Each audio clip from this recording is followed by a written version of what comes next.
All right. Happy Sunday.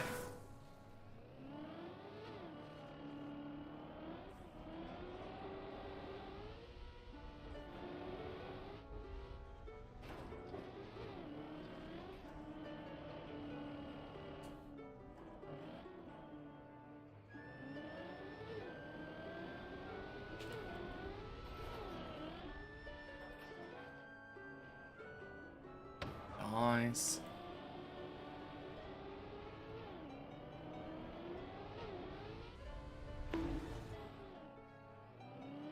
Hey, Analata. Happy Sunday. Ooh, jeez.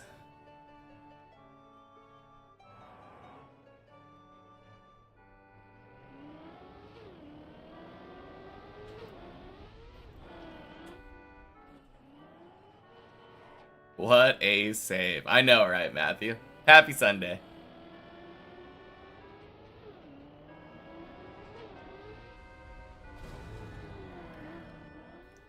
Pretty unnecessary, honestly. I think the main thing was that I decided to send it directly from the landing. Going back and taking a slower turnaround would have been a much safer strategy.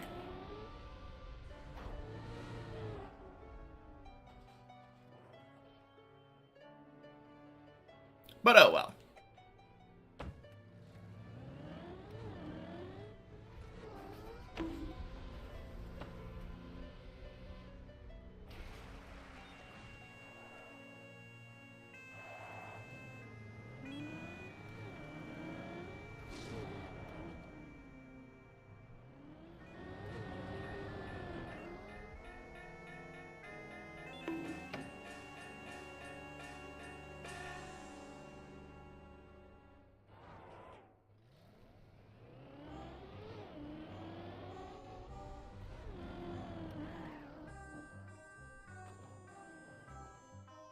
Beautiful.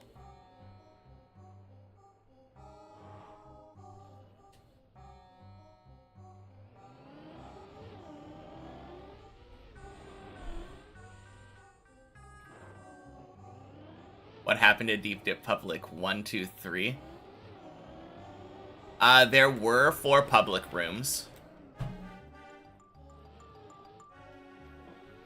And then I believe 1, 2, 3 were empty when they decided to switch them. Or when they decided to remove them. They switched some of the public rooms over to checkpoint maps. And then I think they removed 1 or 2 of them. But that's why it's number 4. Also, first try 11. Happy Sunday, Dan Dan Ding Dong.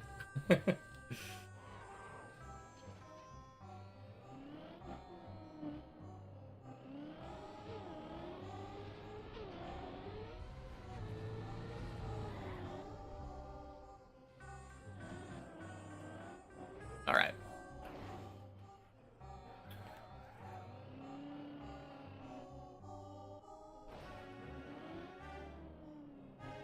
Thank you.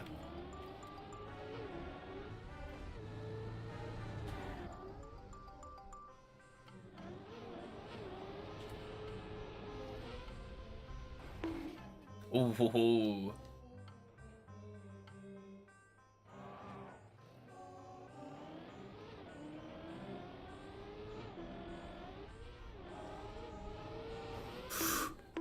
Gross. Okay. Oh, no, that's just down, isn't it? Oh.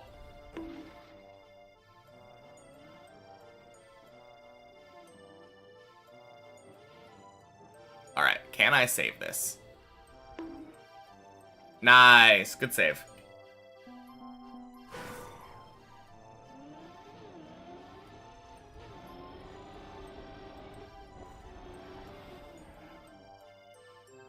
Funny question, if somebody says they're going to Vancouver, what city do I think they're talking about?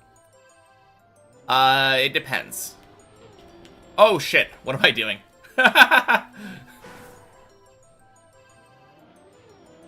It depends if there's someone talking to me in person. Talking about going to Vancouver from Portland. then I think they're talking about Vancouver, Washington. Right on the border. Right there in southern Washington. If it's just a random person talking about Vancouver in general, then I think they're talking about Vancouver, BC. Up in Canada. Hey, Scoblet. Happy Sunday. How has my weekend been? Relaxing. Thank you. Yeah, no complaints from me. How about you? Oh, jeez.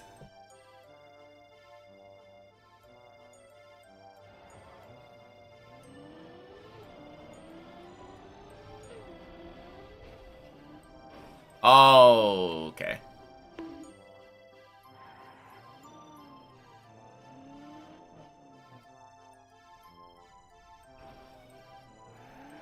Yeah, I think for the most part this weekend, I've just been watching TV.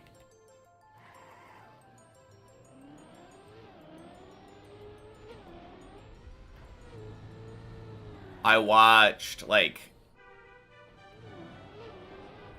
Oh, jeez. Oh, nothing down there. Wow, what a dumb mistake.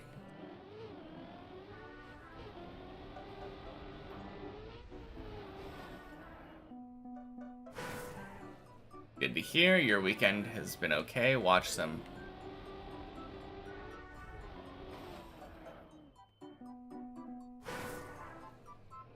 some Evo. Just been relaxing. Nice.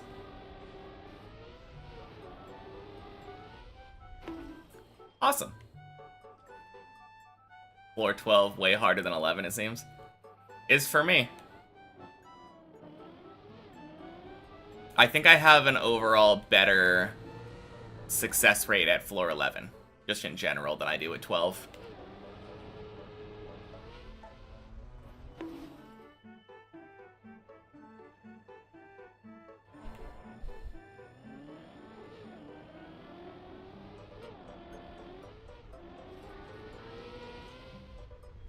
Hey, Colty. Happy Sunday.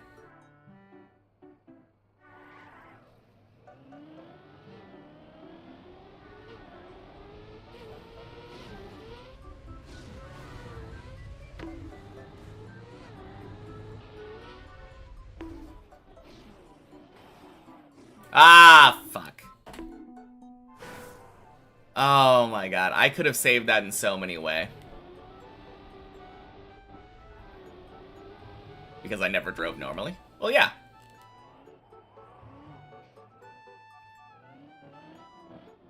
For sure.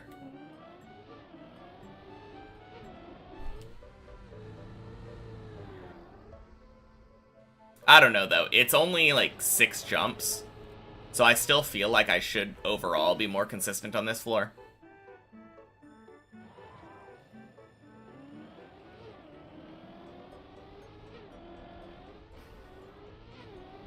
But no, for whatever reason, floor 12 gives me way more trouble than 11. And that's just been the case forever. Like, even at the very beginning when I was doing many checkpoints, kinda learned how to backwards turtle today. Any secrets, or is it just, like, learn the rhythm of, like, perfectly timing those steering inputs when you're going backwards? Not very good at it, though. Okay. So you're just saying, you know, the fundamentals, like, the principles behind it, but in practice, not very good.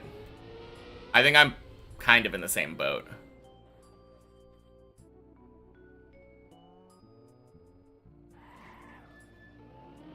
Hey, Cytorld. Happy Sunday.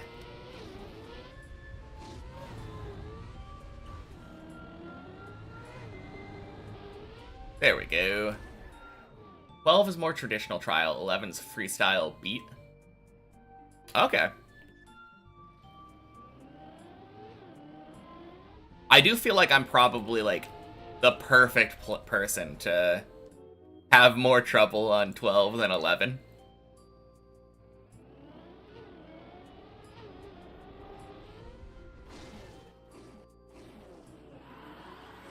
Okay.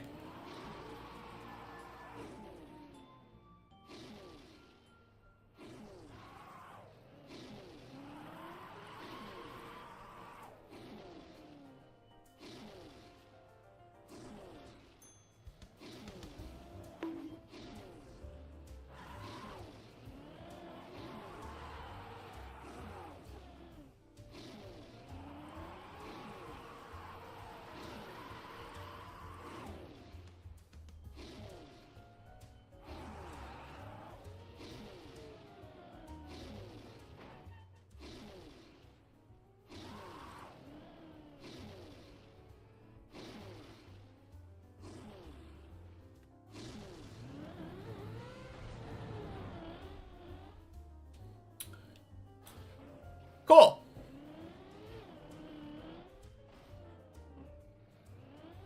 Happy Sunday, Fruit Snoots.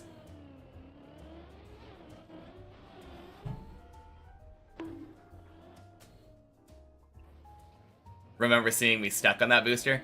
Yeah, as long as you don't face plant it, though, it's kind of fine.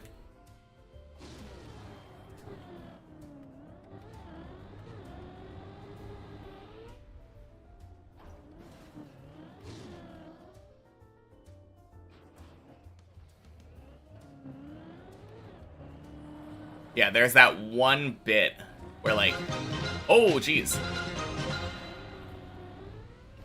Hey, 410. Happy Sunday, everybody. Thank you so much for the raid. How was your stream? Boink.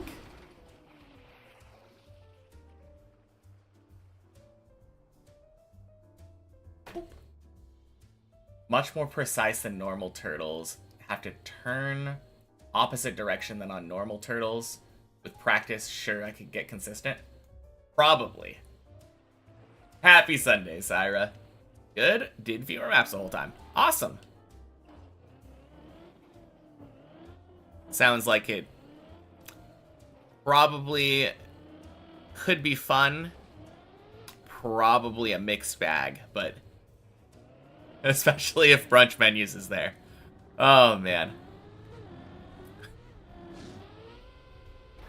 Sounds like it could be something else.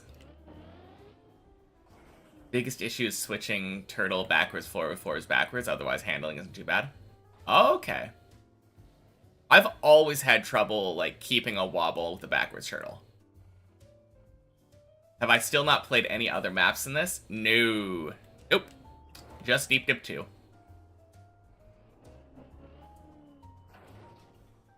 Deep Dip 3 floor with backwards turtle. Gross. All fun maps, just some pain. Okay. Oh, that's so unlucky. Okay.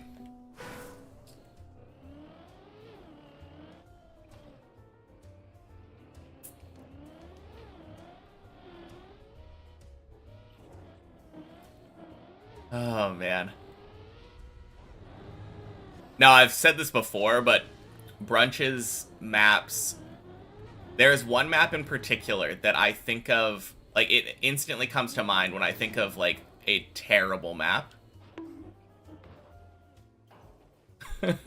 I'm sure he's probably improved since then. But I just remember thinking, man, this is the most, like, cancer map that I've ever seen.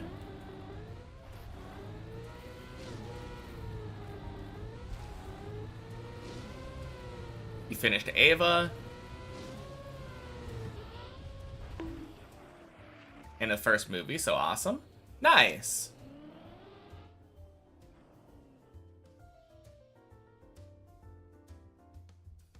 First third of Ava's definitely dragged out, and it picks up the pace and it's fun stuff. Cool. I'll have to watch it at some point.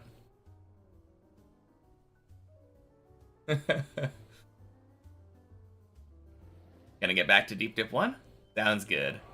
Good luck with your Deep Dip 1, Colty. You make drivable cancer now. Okay, perfect.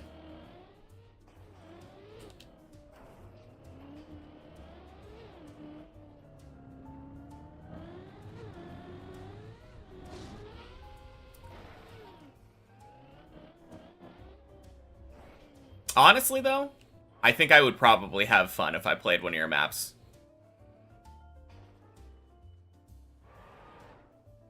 It kind of reminds me...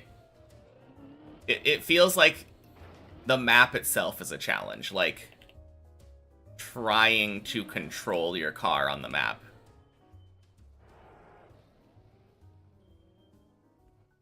Almost reminds me of Getting Over It. We're learning how to control it. Super! Thank you, 410. Gonna go make some food? Lurk time. Yeah, sounds good. Well deserved. Thanks again for the raid.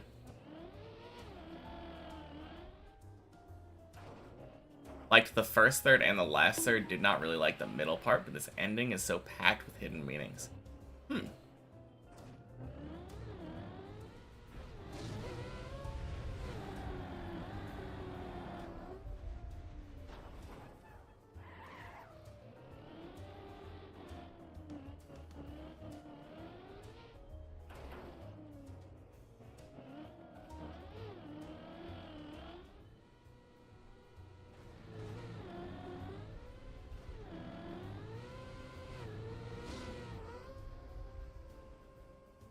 Man. 12 really is the hardest, isn't it?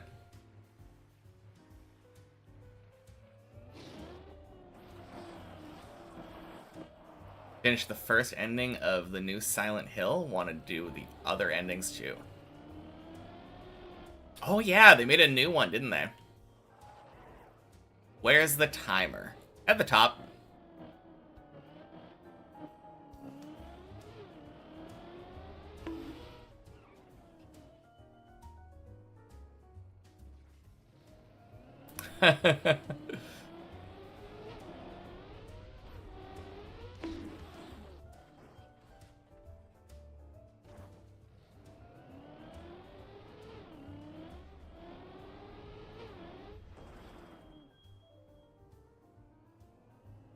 Yeah, I'm currently doing a warm-up on the replay editor, so it doesn't have the green timer that's attached to the main map.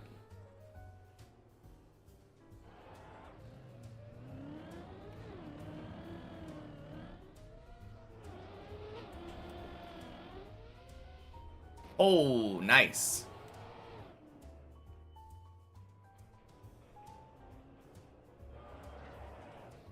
First try. Feels good. Fun, fragile ice maps. I remember there was an ice trial that used a fragile block for one of the checkpoints. And it looked awful. I wish you luck on that one.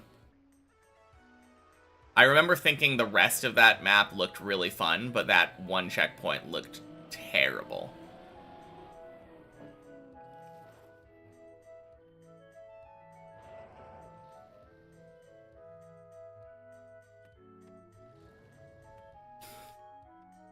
But I guess the keyword is fun, right? I hope you can find a way to make that fun.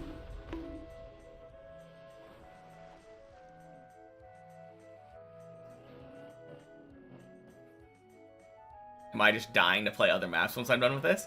Honestly, a little bit. It's gonna be a lot of fun. I can't wait to play other maps.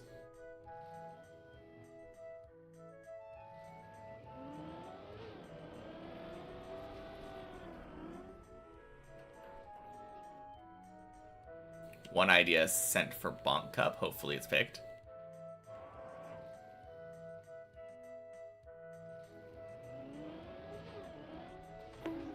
Alright. Beat my PB on them. On 14 there, so let's go. Wait. Where are we? There we are. Start there, go to the end.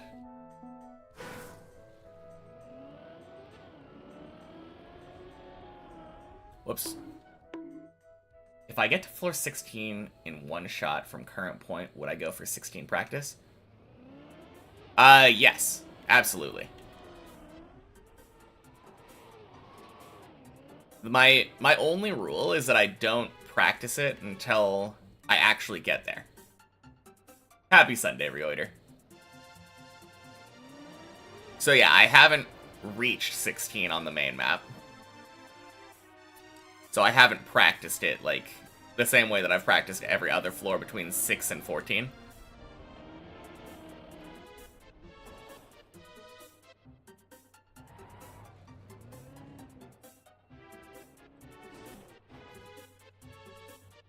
But yeah, if I were to one-shot 15 on my first attempt at 15, I would be practicing 15 and 16.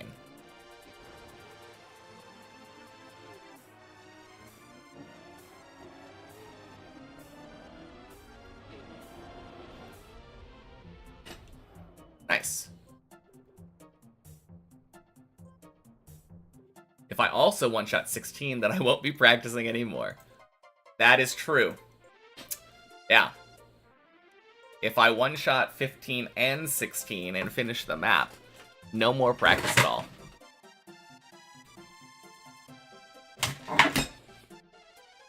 Wouldn't that be crazy if I've already done my last training arc? Deep Dip 1 practice time, yes. Go join Colty. One-shotting 15 is definitely a chance. I've done it before. I have technically done all of 15 back-to-back on one checkpoint per floor. So that is 100% not impossible. Although, one thing that I've never done is the recovery on the Dirt Flick ice slide thing. Holy cow, there's so many people on the map today.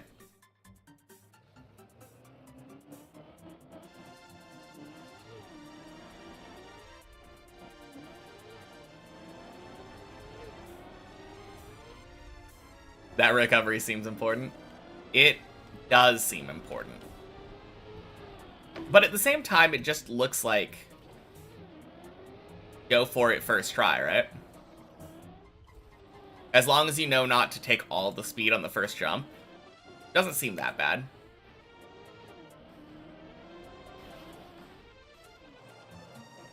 Is Double Dip on my list of maps after Deep Dip 1?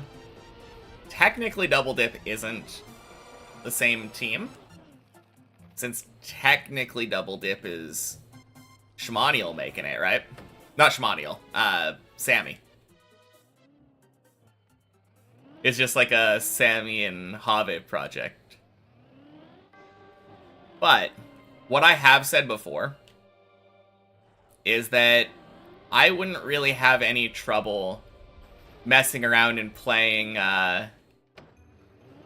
playing Double Dip instead of Deep Dip 1 when I'm first starting it.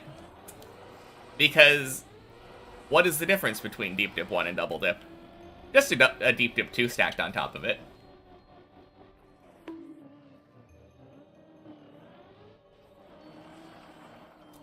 Yeah, Double Dip is Deep Dip 1 with Deep Dip 2 on top.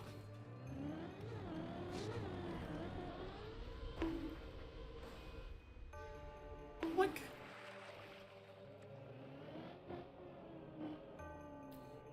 So as normally I would restrict myself to specifically a single map, when I'm practicing for Deep Dip 1, Double Dip is basically the same map. Just a Deep Dip 2, exactly. Very, very minute difference.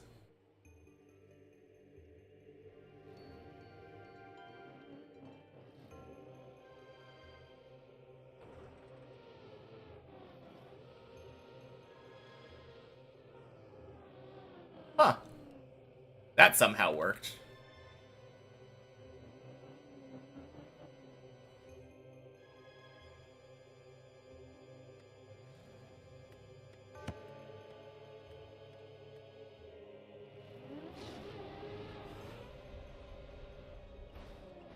Is that the plan? After I finish this, pick another map to only do?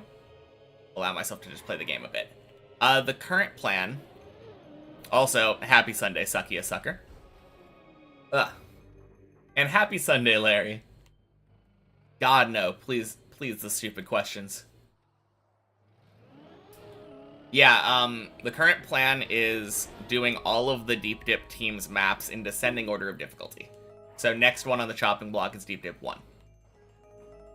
Once I'm done with Shallow Dip, that's when I'm opening the game up to myself. Speaking of the more minute difference, Grenati pronounced it differently. Pronounced it wrong in the glazing video. Nice. Wonder how long Sammy is able to endure double dip. I wouldn't be surprised if he finished it.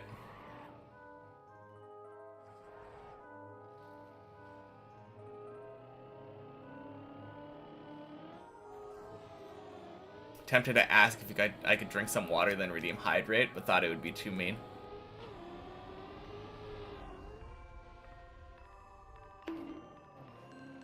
Honestly, I'm trying to not care as much.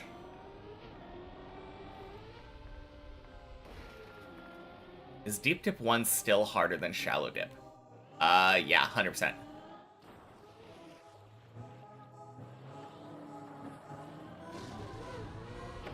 Shallow Dip has like half the number of floors. Oh, you're talking about with the reactor cut? I still think the reactor cut is harder than anything on Deep Dip 2.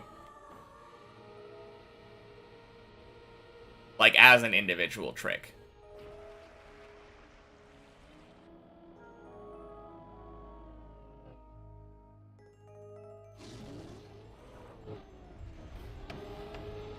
I don't think there's any individual trick on Deep Dip 2 that's harder than the Deep Dip 1 reactor cut. I could be wrong. I don't know how hard the reactor thing is, but it looks pretty precise. At least going for the direct fin.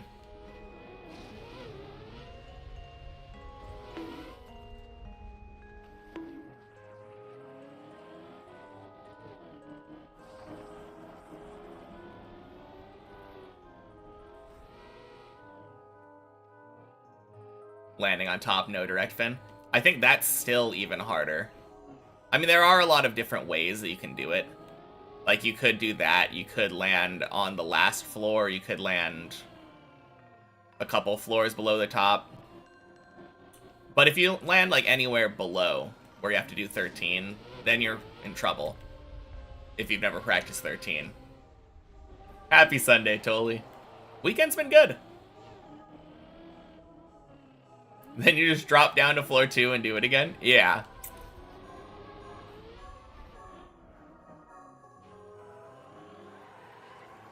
I don't know. I feel like when people originally were doing that skip, like when Dob did it the first time, it took like a month just to get one like really good attempt. People have gotten a lot better at it since then. Especially with the release of that map that's just practicing the reactor cut.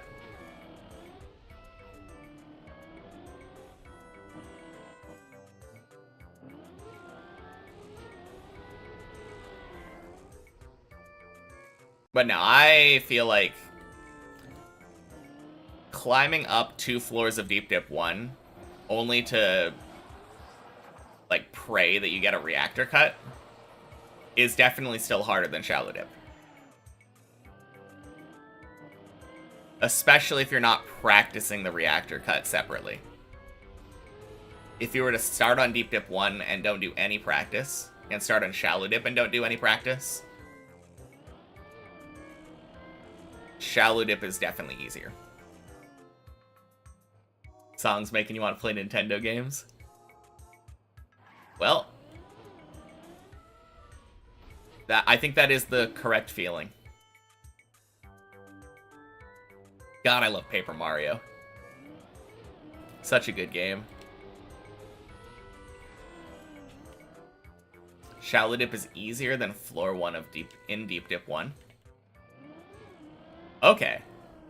So not only are you saying like Deep Dip 1 is harder with the reactor cut, but you're just saying that floor 1 of Deep Dip 1 is harder than Shallow Dip. So, like, in order to even attempt the reactor cut, you have to do something harder than Shallow Dip.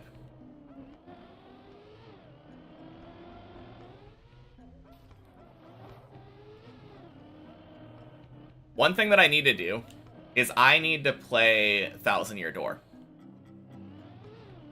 I have been meaning to do that for so long.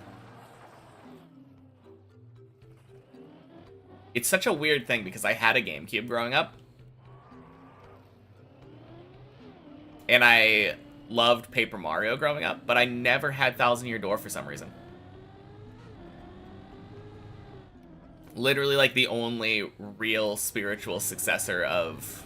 Not spiritual successor, it is just a straight-up sequel, but, like, only sequel that actually feels like a sequel to the N64 Paper Mario.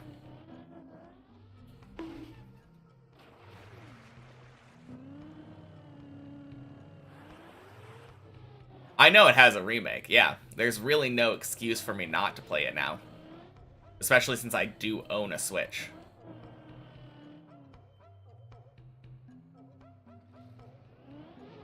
Is The Longing a game I would enjoy?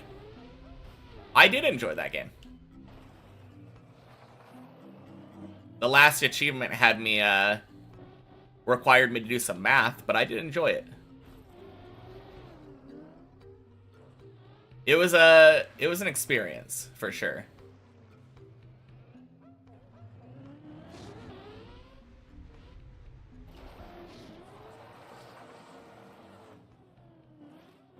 Especially for a beginner, most jumps on Shallow Dip are PF. Floor 1 of Deep Dip 1 has very precise driving and backwards speed sliding. Okay.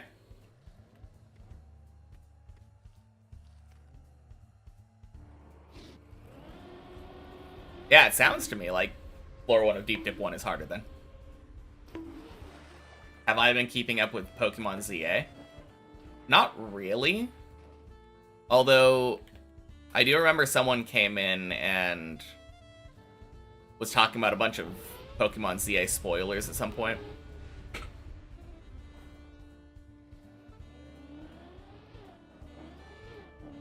Like a bunch of leaks from a credible source.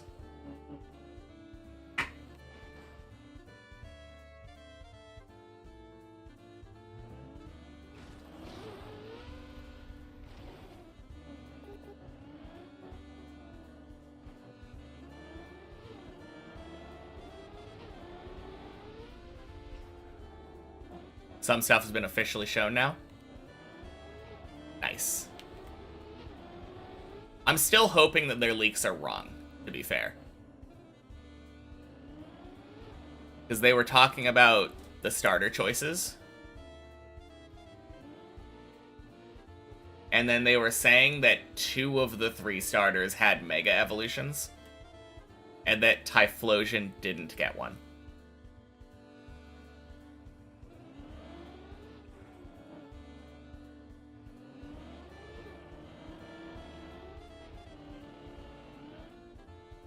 That'd be messed up. I know.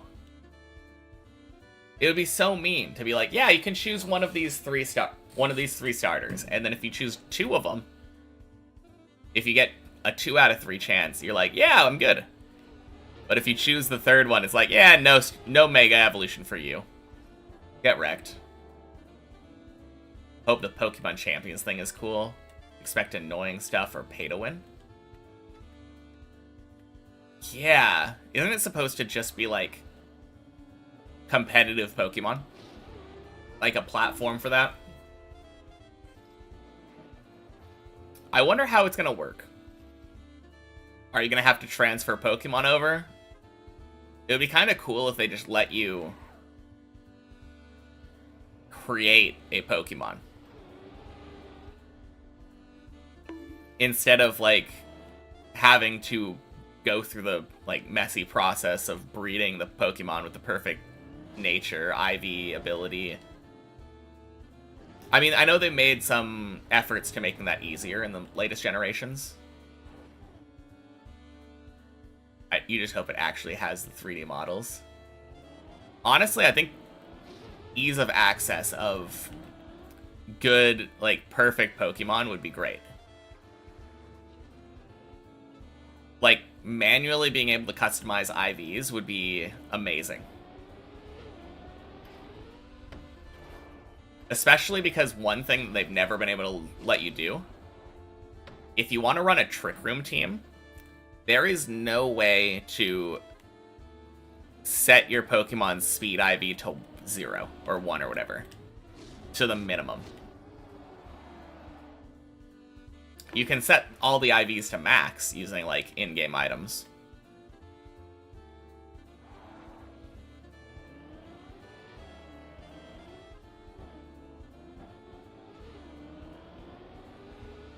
But just such a huge, like, pain point for specifically people who want to run that kind of team. Which is a viable competitive strat, so I don't see why they wouldn't. Jeez.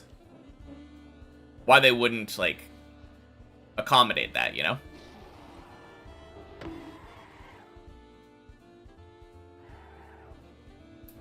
But also there's stuff like EV spreads. If you know you want to make a Pokemon that, like, has exactly the defenses to withstand a common attack on a very common, like, threat Pokemon, instead of just maxing out specific defense stats. That's a thing that competitive Pokemon players do. It would be really cool just being able to say, I want them to have 244, like, attack EVs so that I have a couple extra ones for the hit point skill. Hit point stat.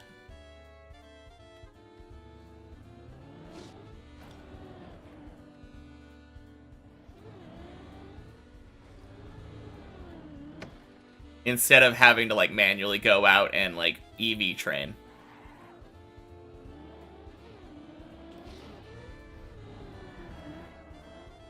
I don't know. I feel like competitive Pokemon and, like, Pokemon are just two very different games. The point of competitive Pokemon is, like, I can battle better than other people. And the preparation phase doesn't feel like it matters as much to me. It's all about the decision-making that you're making, like, in battle, in-game.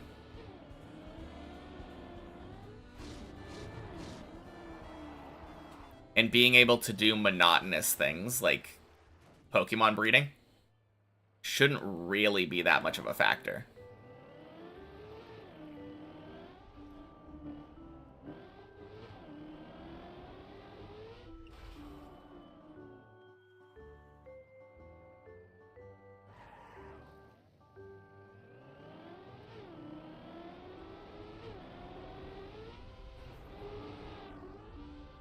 Beautiful.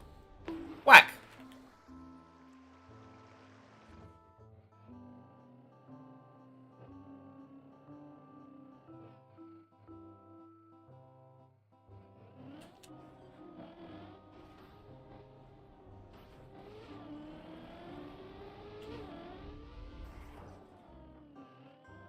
Oh, damn, that's Fatney. How did I not notice that? 07, by the way.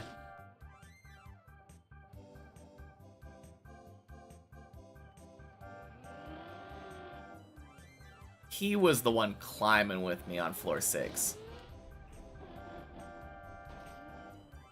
Be back later, need a break. Just did over an hour of mahogany homes and got 88 construction. Nice.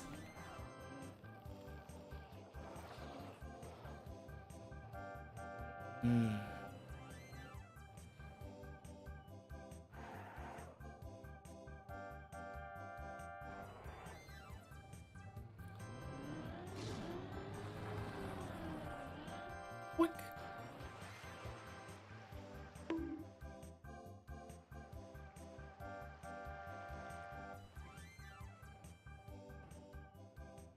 Yeah, I need to get back in there.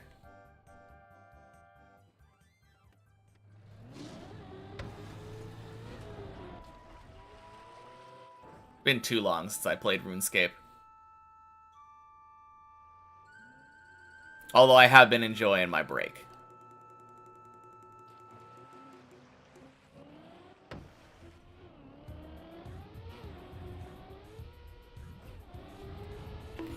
Oh, that's gross.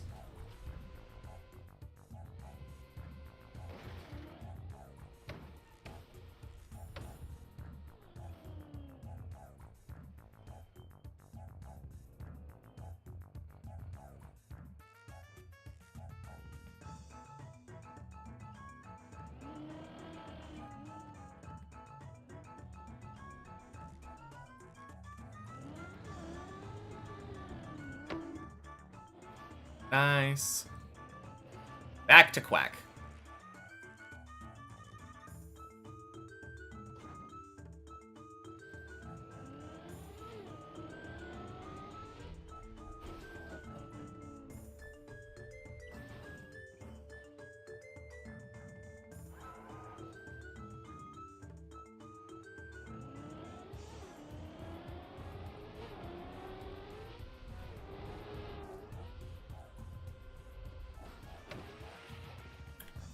Nice.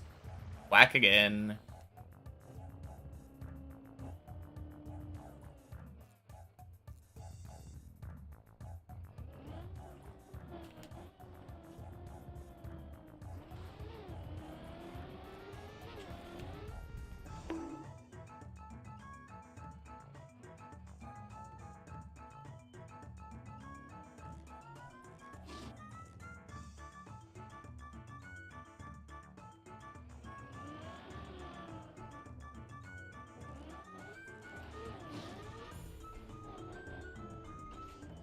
Hey, Nashi. Happy Sunday.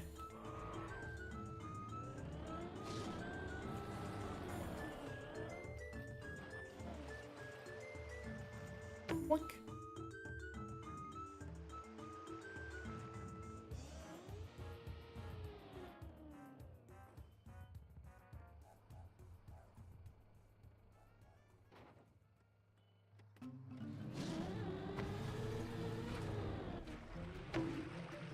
Nice. Currently getting scammed. How so?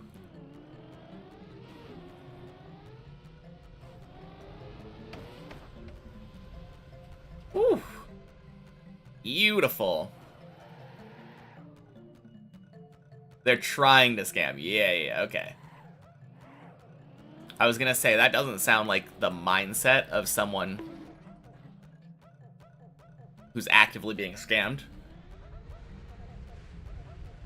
Fucking zigzag.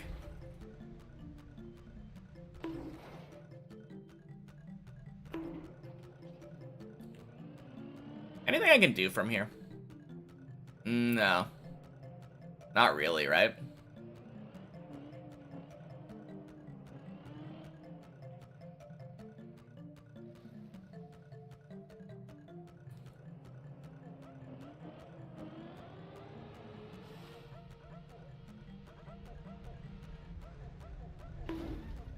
Nope. You can't drop to Messi from there. But happy Sunday, Neuro. Yeah, wrong platform, exactly. The one that I first landed on that I couldn't, like, get my grip on, that one would be going to Messi, or preferably the platform before Messi. I think I did just about the best attempt that I could do from there. But I think you're kind of just doomed if you land on that platform.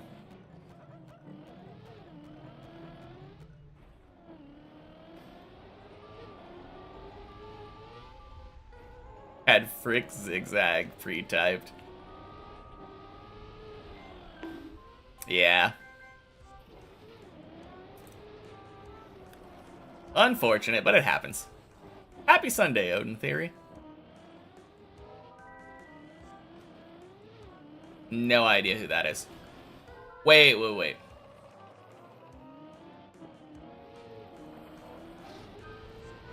Maybe? No. No, I don't know. That's the guy he's impersonating? Interesting.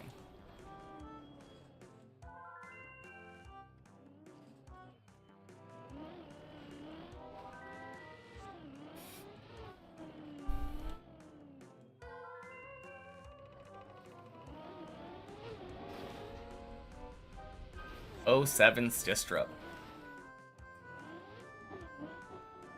Oh, wait, shit. Where was Stistrop? Was that floor 4?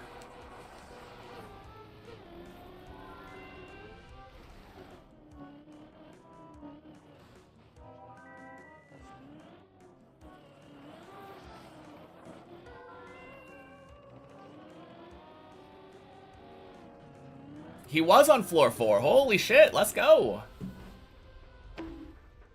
I don't think I've ever seen him on floor 4 before. Last I checked, his PB was 3.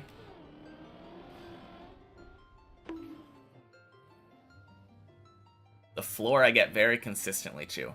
I get to floor 0 every single run. Without fail.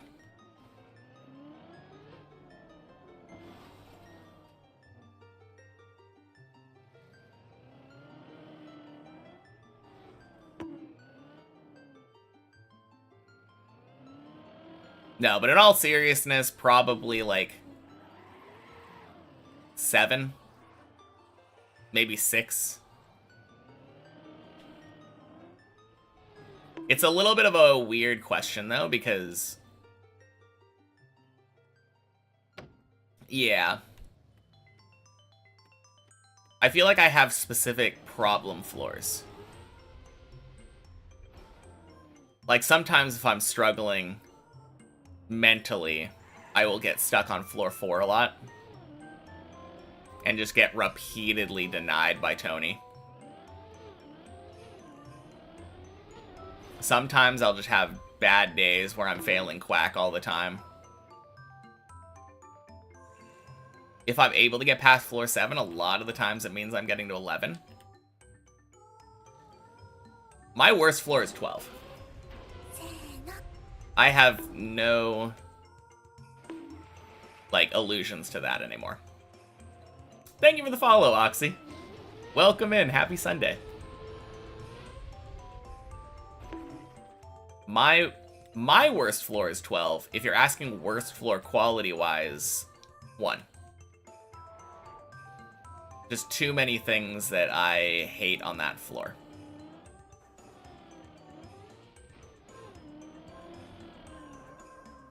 Although, to be fair, it's only like, I don't know, 2, 3.5 things.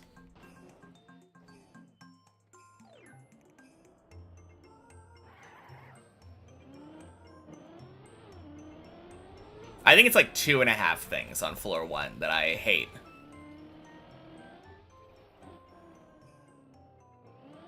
So it's honestly like not that bad. But it's more than the other floors. Generally on other floors, there's like 1 thing that I hate.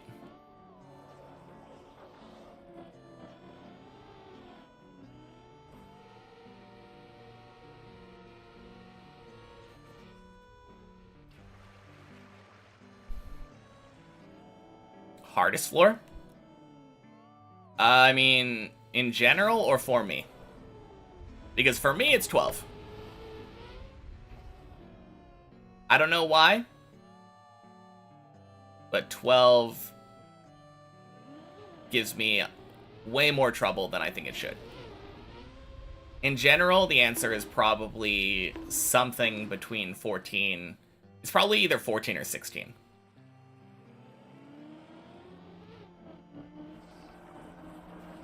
I think for most people who finished, the consensus is usually 14. Although I have heard some people say 16.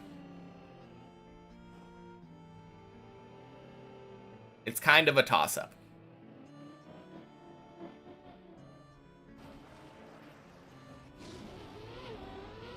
Hey, Kablamo man. Happy Sunday. How am I going today? Good? I think I've had like one real run today, and it went to 7 a couple times. Day's PB is zigzag. So yeah, I can't complain. How are you doing? Most likely further up, because you don't play them as much as the lower floors. No, I don't think it has necessarily to do with frequency of play.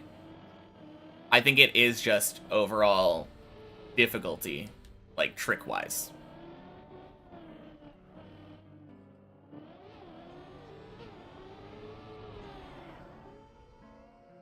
The map does just generally get harder the farther you go up on this map. Like, nobody would really argue that floor 4 is harder than floor 14. Pretty good yourself. Yesterday, after 5.5 hours, finally beat Deep Dip 2 many checkpoints. Let's fucking go. Yeah, congrats. That is a big accomplishment. Your first many checkpoints clear.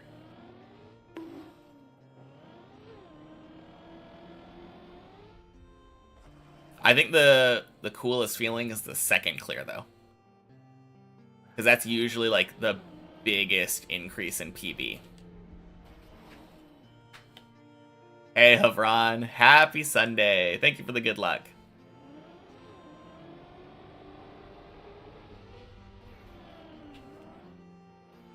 Spent like an hour figuring out that ice slide cancel into dirt flick on 15.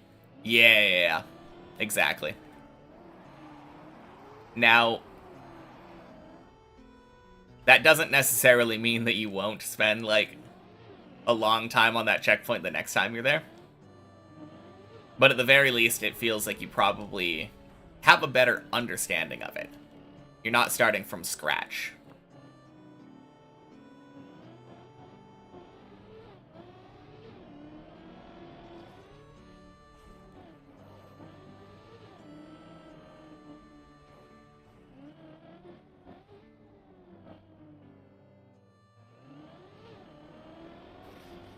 Still so proud of my my many checkpoints on Friday. 48-minute. I skipped sub 50 and went straight. Actually, I skipped sub 51, sub 50, and straight to 49.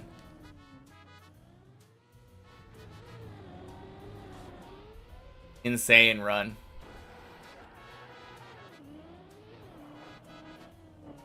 The funny thing is, it's an insane run, but still just has so much room to improve. Like, I think I had a good 10 some odd minutes to save from my copium time.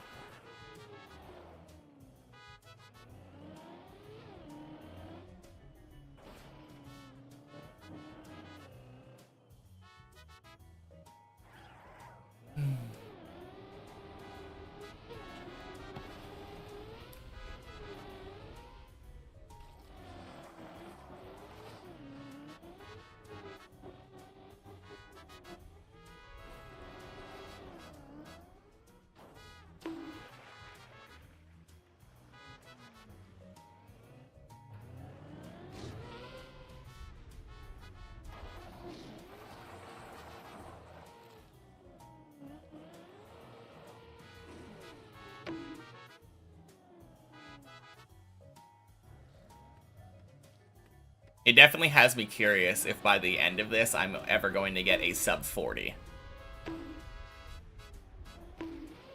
That would be absolutely wild. Now that I've gotten the sub 50, that's kind of the obvious next long-term goal.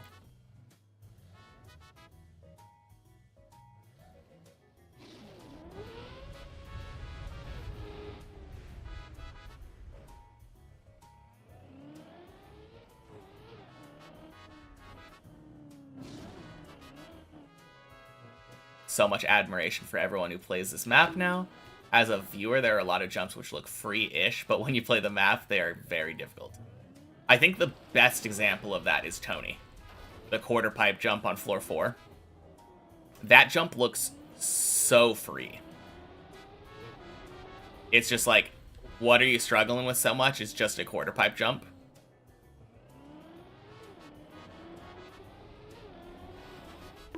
Very deceptive. Pool. Okay. Everyone says that about trials. True. Happy Sunday, Allow.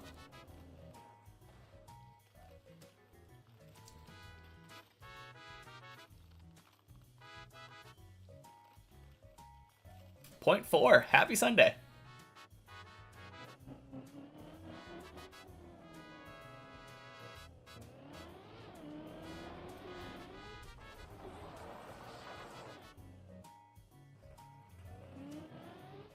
Boink.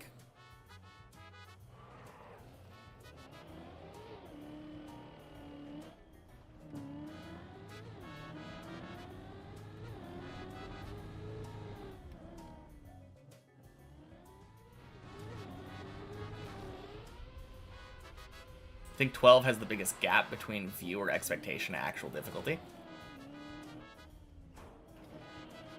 Way harder than it looks. It depends.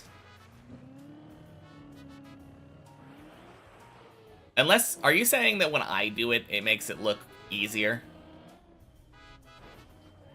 than like when you did it?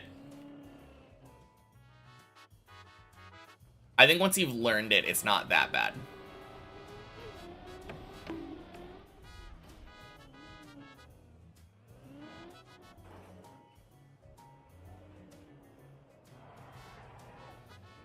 Although I'm kind of an anomaly.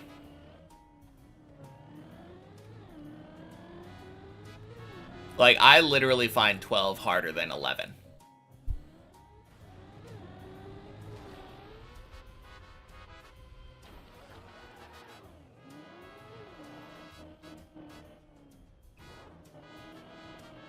I don't think 11 is easier than 12, but I find it that way.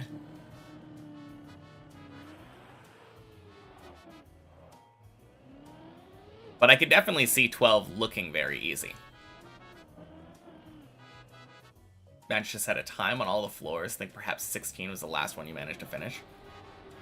Yeah, 16 is hard to just get a completion on.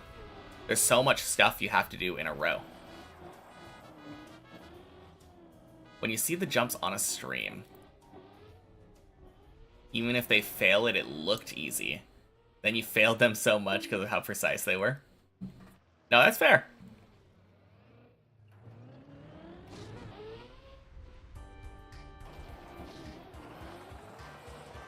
There is not a lot of leeway on the jumps on 12.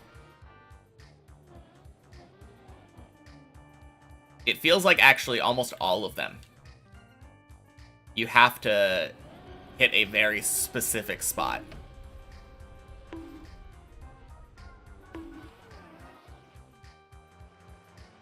Yeah, now that I'm thinking about it, a lot of precision on all those jumps now that I, like, thinking back on all of them.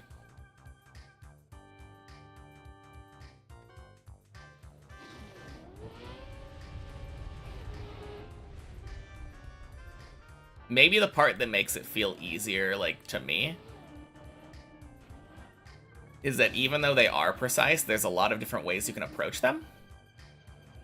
And all of them can work. It kind of reminds me of the ice slide on floor 1.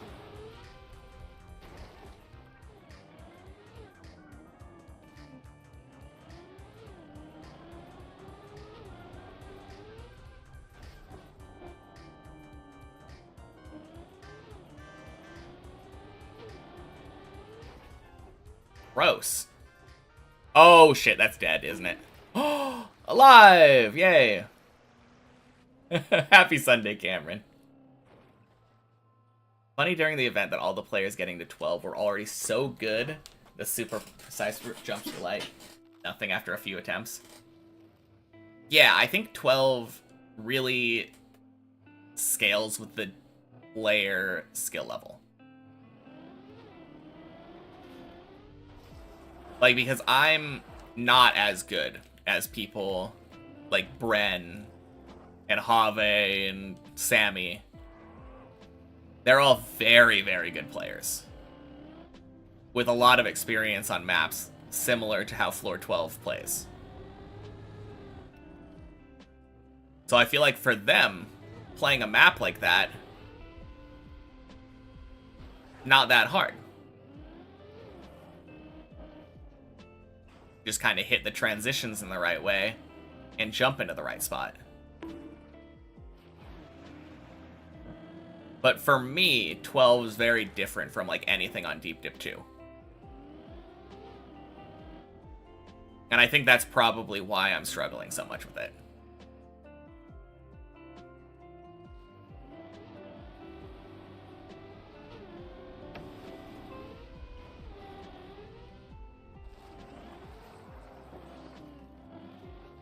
Isn't 6 a little like 12? Just a lot easier.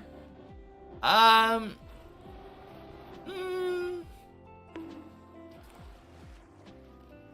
guess? I don't know. 6 is less precise than, or more precise than 12. Like, it forces you into a very specific line. Whereas 12 kind of lets you ad-lib it a little bit.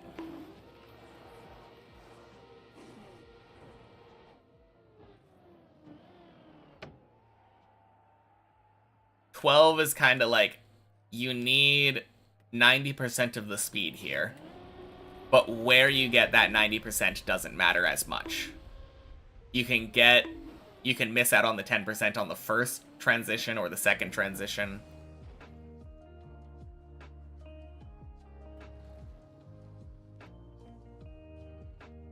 Whereas with floor 6, you have to drive exactly on this beam. And if you fail driving on the beam, you fall off. There is no room for error. Bichos, happy Sunday. No, in theory, they're relatively similar, though. I often found myself comparing 6 to 11 more.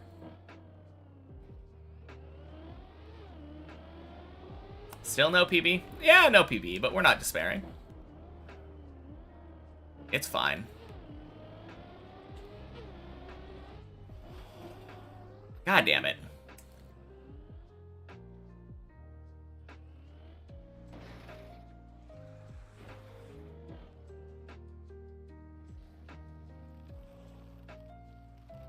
No PB happens. Who would have guessed that it's hard to climb to 14? Imagine.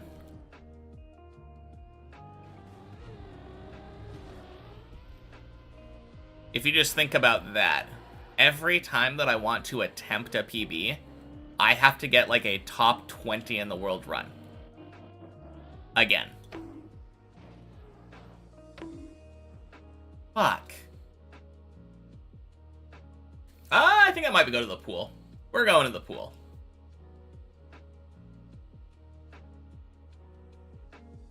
Cool.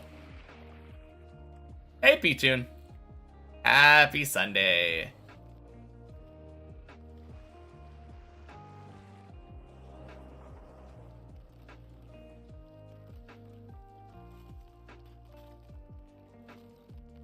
But yeah, I have been to floor 14 6 times in total over the last couple months.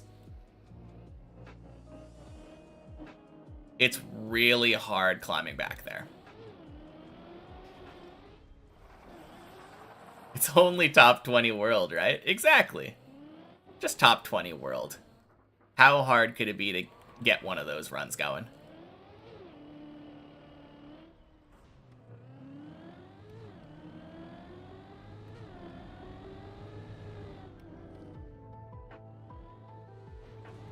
Floor 6 giving me a hard time?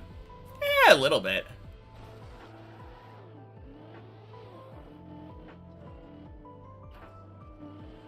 Not really, though. I mean, I have failed that first beam jump a couple times now.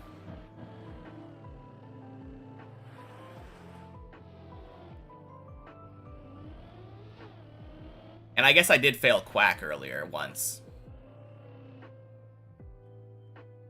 I wouldn't say so. At this point, it's literally been, like, less than an hour of actual attempts on the main map. I wouldn't say any floor in particular is giving me a quote-unquote hard time.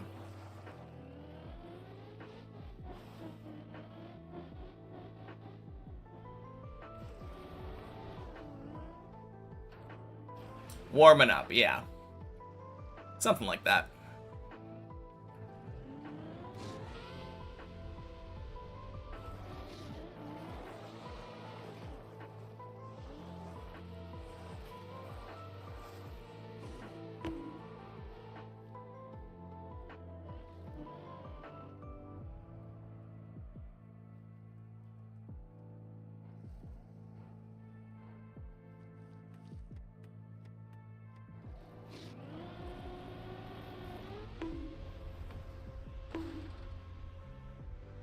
Sploosh.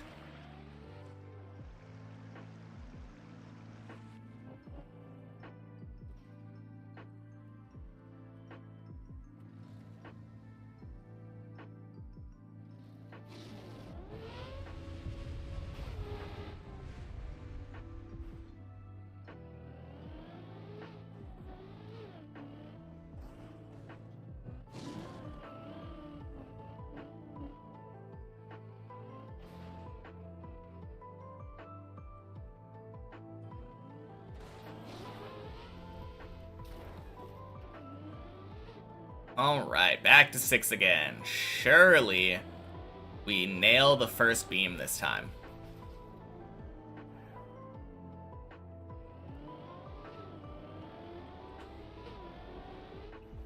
Hey! Easy peasy.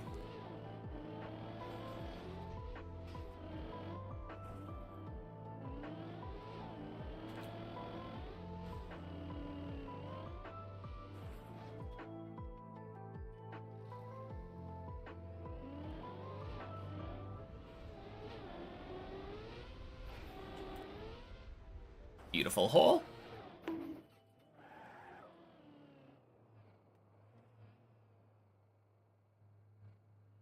Welcome in, Copio. Happy Sunday.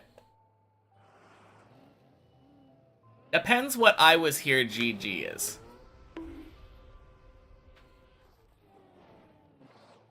Does I was here GG mean new PB? Or does it mean finishing the map?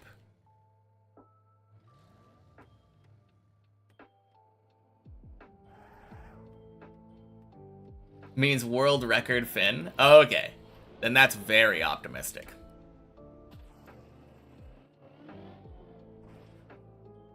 Both are very optimistic? I don't think PB is that optimistic. I mean, technically, neither of them. PB could literally happen at any time. Finishing is a little more optimistic. Finishing will happen eventually, but PB is just going to happen.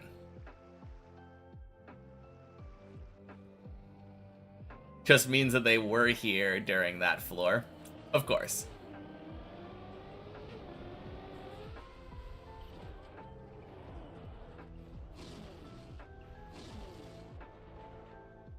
Ugh, gross. Okay.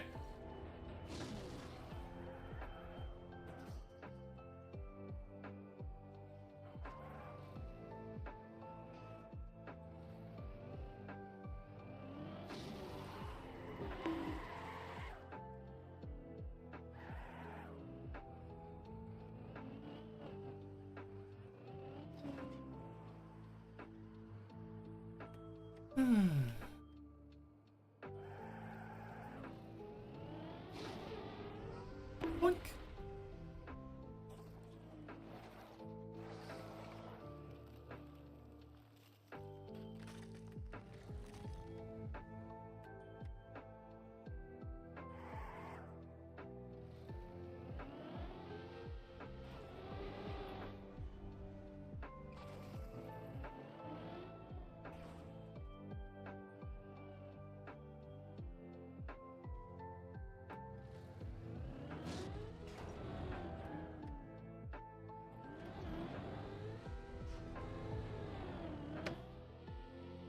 Last you heard, think that I mentioned that the dirt ice flick on 16 was still sketch for me. Has that improved much?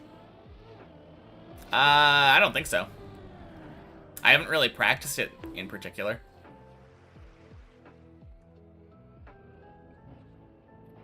Just like last time that I would have mentioned it, I've been able to do it after many attempts at many checkpoints. But I don't really practice it, or, like, I haven't really tried getting it down.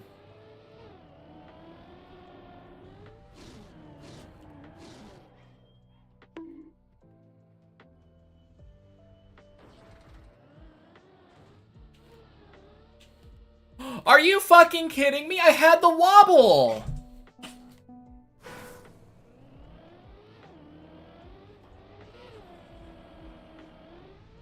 Yeah. I don't practice things that I'm not at. I do them, but I don't necessarily practice them. What a scam.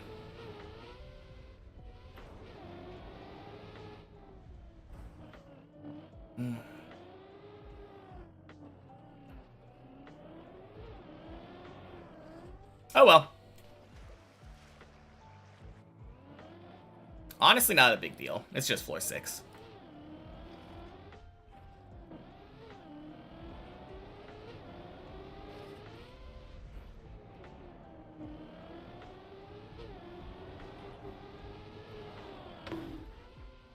Was there somebody who went to learn the tower backwards? Thought you remembered hearing about one? I have no idea. Sounds new to me. I know what you mean.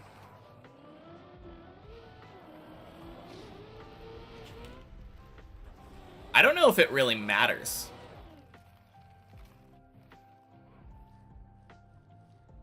I think if you were to learn the map just a floor at a time in any way, I don't think the order really matters.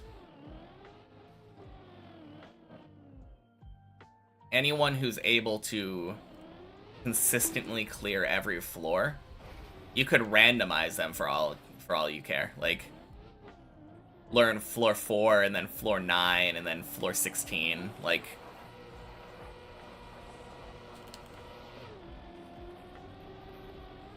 okay, I happen to pick square numbers just randomly, but ignore the random patterns that emerge when we try to do pseudo randomness.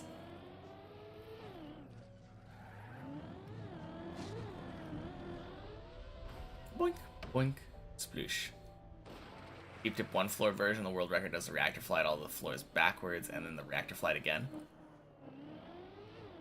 I do remember you were talking about that the other day. Newest / weakest floor would always be the most practiced. Always get the most practice.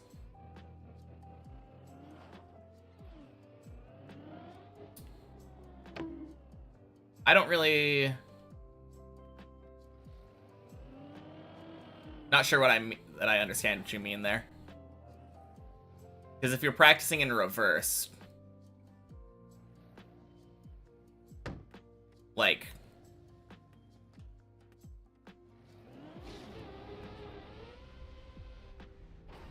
are you climbing the map at the same time then?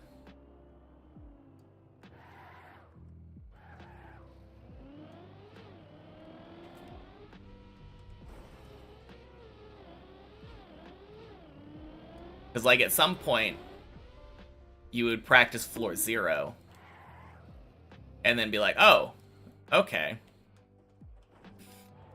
I had already beaten this on the main map, probably many times. Now I'm practicing it.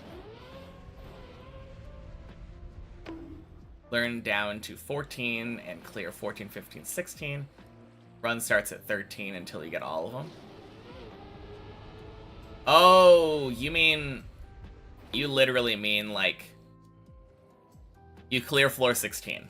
Once you've done that, you start on floor 15 and clear 15 and 16 back to back. Then you start on 14, clear 14, 15, 16 back to back. And then eventually you're starting at floor 0, clearing 0, 1, 2, 3, all the way through 16 back to back. I gotcha.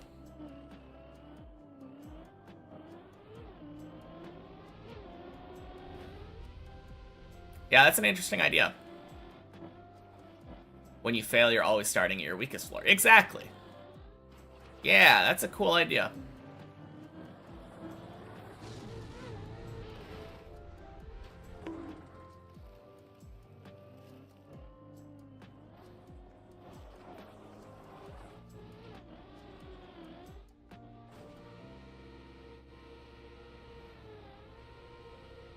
I don't know. It's a little bit weird, though, because you're still practicing, like, all of the floors at the same time instead of just focusing on one at a time.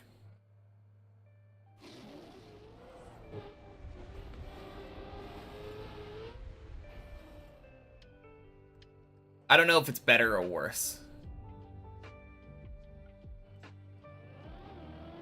I think the most effective thing is still just, like, getting every single floor to be muscle memory.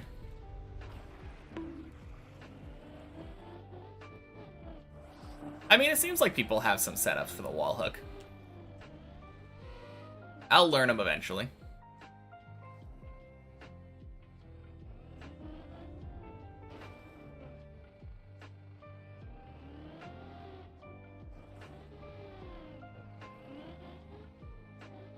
Hey, Lauren. Happy Sunday. I'm doing pretty good. How about you?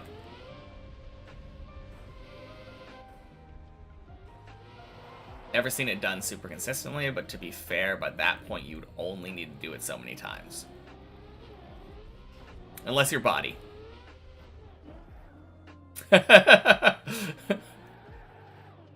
Which, who knows? I might be body in that way. It would surprise me if somehow I cleared 16 quicker than him.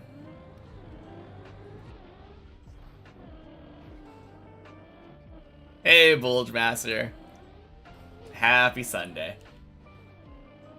Up to schoolwork today, mostly? Nice.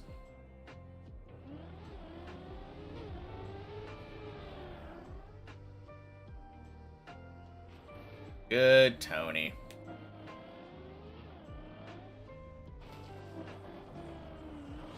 Happy Sunday, Tricosha.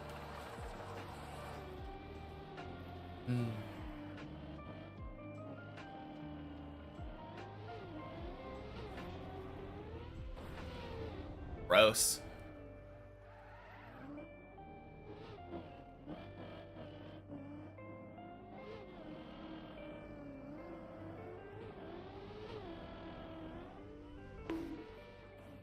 Nice. Other downside of backwards dip. Less in the spirit of the map.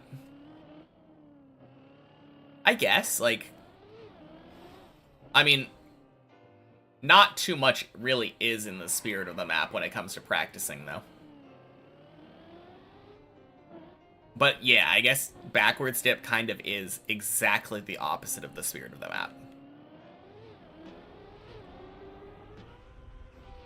Learning new stuff at the top as you climb to it generally is the idea.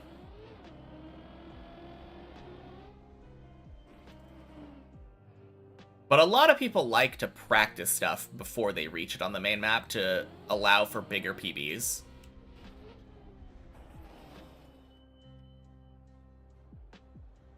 You still have to beat the map, that's true.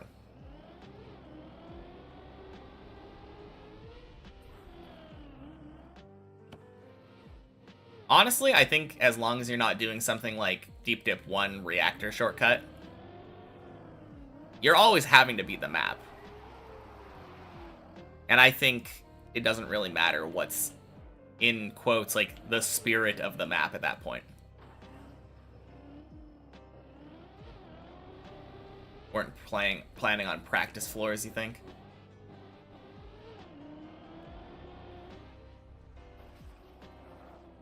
Deep Dip 2, but all the colors are the same. Terrible idea? I don't feel like that would make things... I mean, first of all, if all colors are the same, then there's no contrast between anything, and it's impossible to drive. That you're literally just describing Deep Dip 2 blindfolded.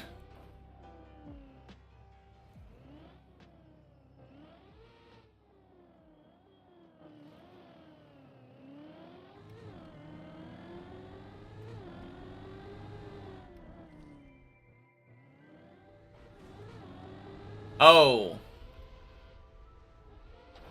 They weren't... You saying they weren't planning on releasing practice floors? I don't think so.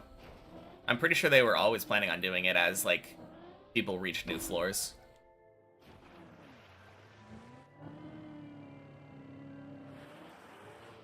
Pink checkerboard texture. That could maybe work, but, like... Fuck! God damn it. Alright. Don't make me think about stupid ideas, please. I blame that fall on Bulgemaster.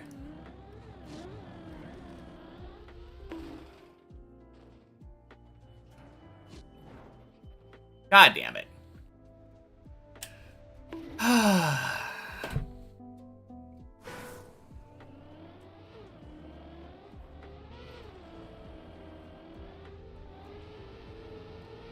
Some of the blame on that one, too. I don't know. I just don't see what the point of it is.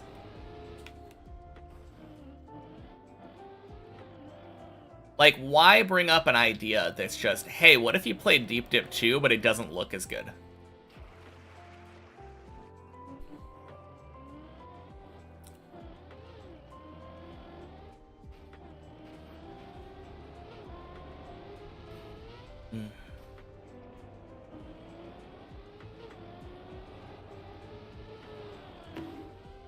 Oh well. We go back.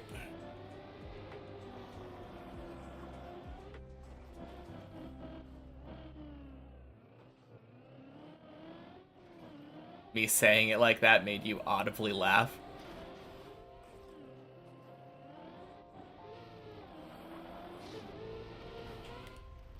Altered Nadeo slot brains. Yeah, sounds like it.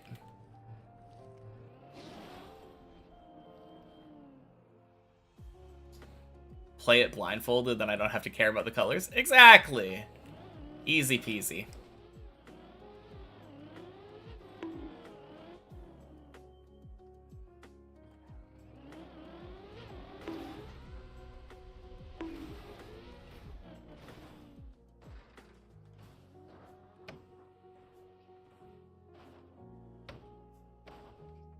I guess one way of doing it would be to leave all the blacks.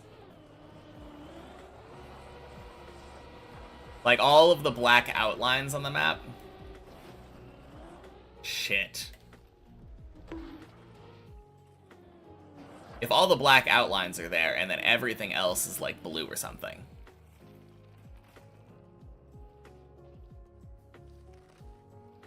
And your car gets to be whatever color you want it to be.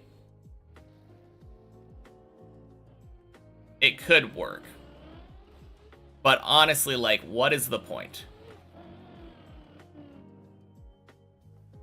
Very dumb idea.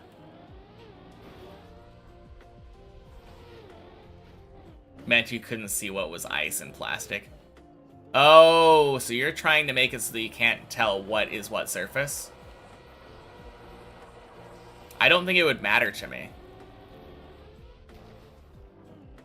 I think that I spend such a small amount of time actually thinking about what surface is what.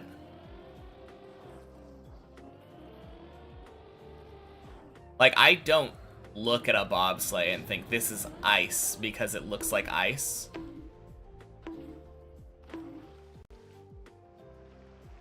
Nerf to everyone but me. Yeah, sounds like it.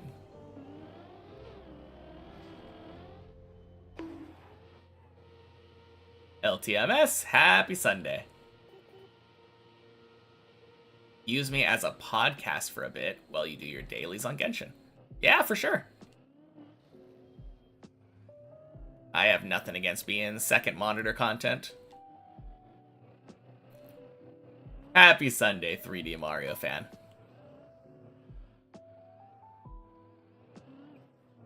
No, that is a funny thought, though, that other people use visuals to tell what each surface is. And sure, I did it first too, but like, now I know everything.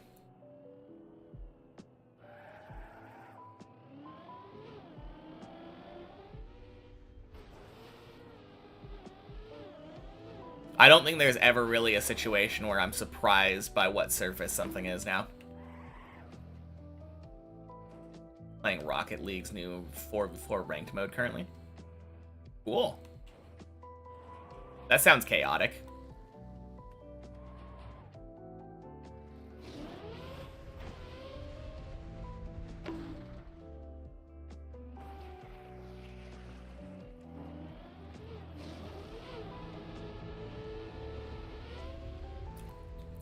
So in Rocket League, are there goalies? Made the map larger to make it a tad less chaotic. Oh, gotcha.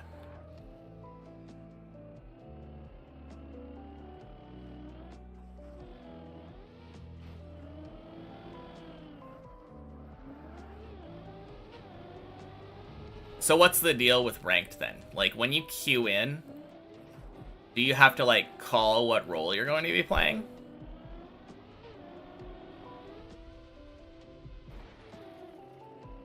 Rotate goalies constantly?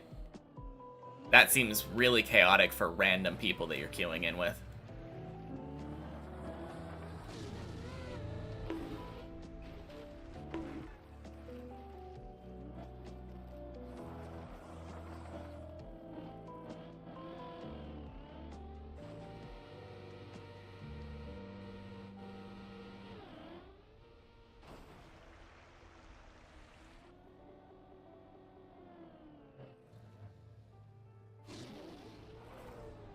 Call them first, second, and third.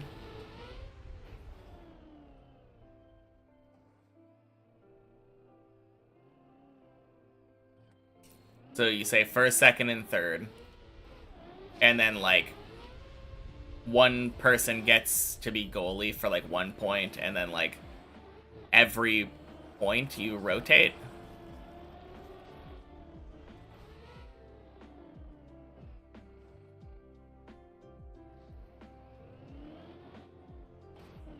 I mean, that doesn't seem like something that is just known or, like, explained through a tutorial. So that seems like a really frustrating new player experience.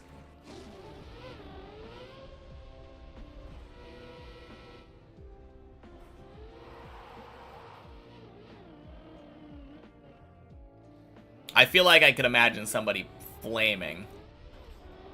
Quite a bit more complicated. Well, shit.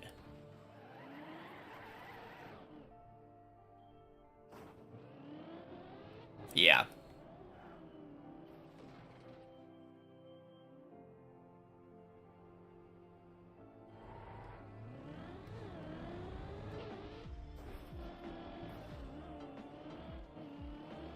I don't think I would like ranked.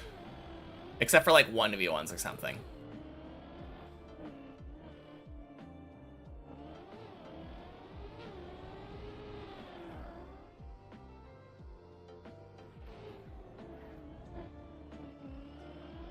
Back in 2015, you had designated goalies. Interesting.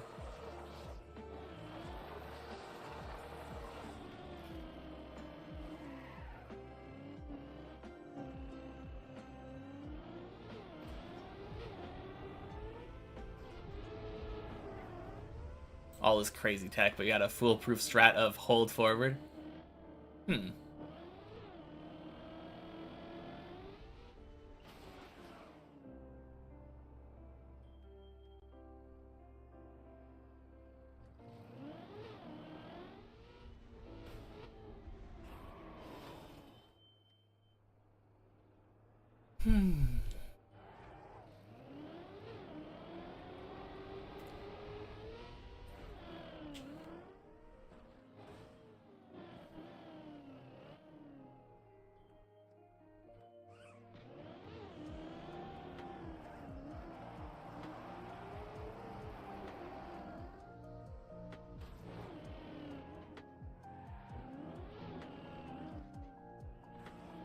Damn, Stistrip's getting up to floor 3 like all the time now. Holy.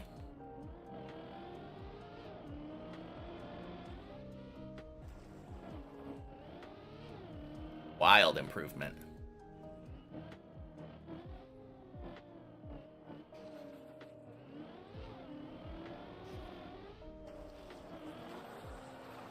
Hey Zane, happy Sunday. Just joined when I was on Dirt Wall and thought it was floor 16 end. That would be nice.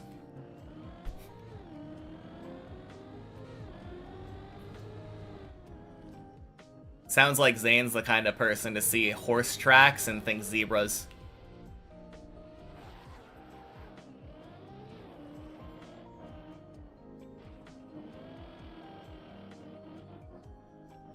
Boink. Same thing. Nice.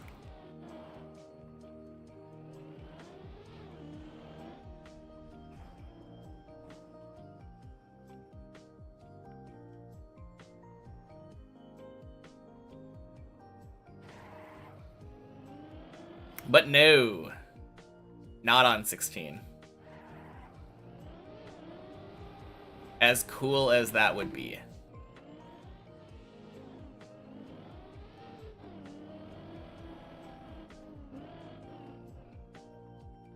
When floor 16?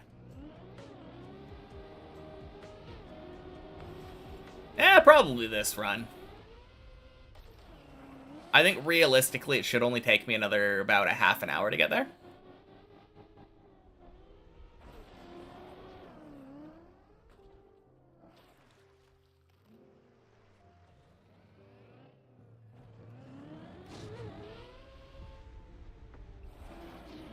Can't get a single good run on Deep Diff 1. You'll get there.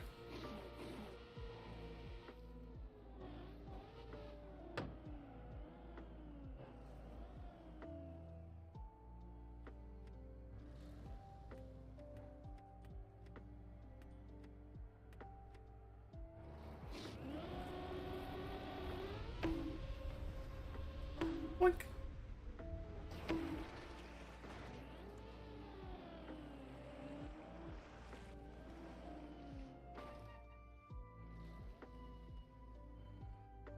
Progress has been way slower than you expected. Has it been? I feel like it was just a week or so ago that you were saying, yeah, it should be done in about a week.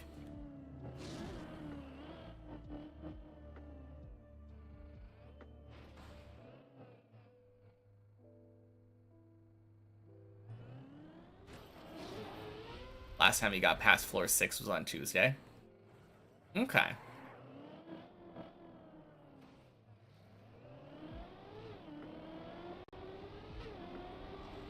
Well, this is why I always say to temper your expectations.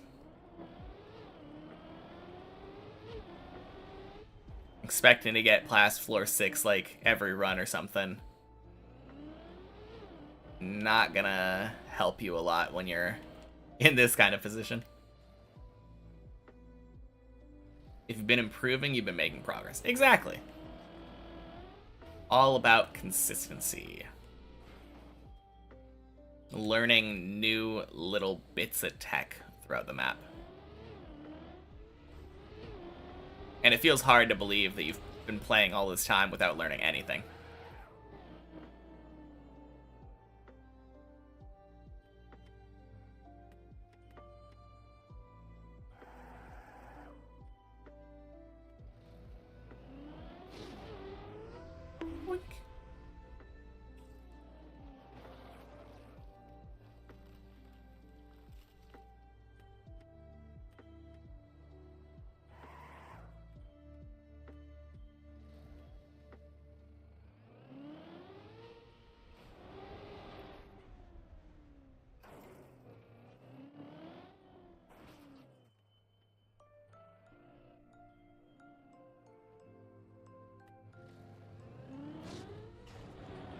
Although, one thing that I thought about just now, I think Colty was just saying progress is slower, not that there hasn't been any.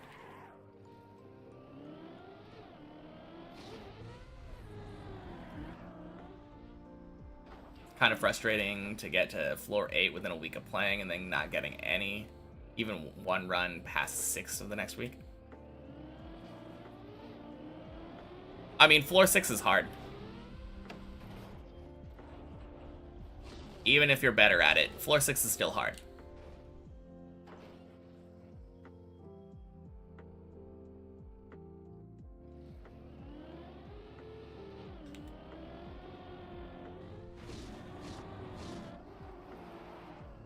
God damn it. I failed the dirt wall last time I was there, and I'm like, I won't fail it again this time.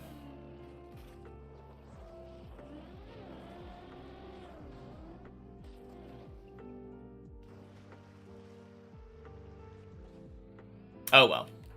Not the biggest fail. We go back.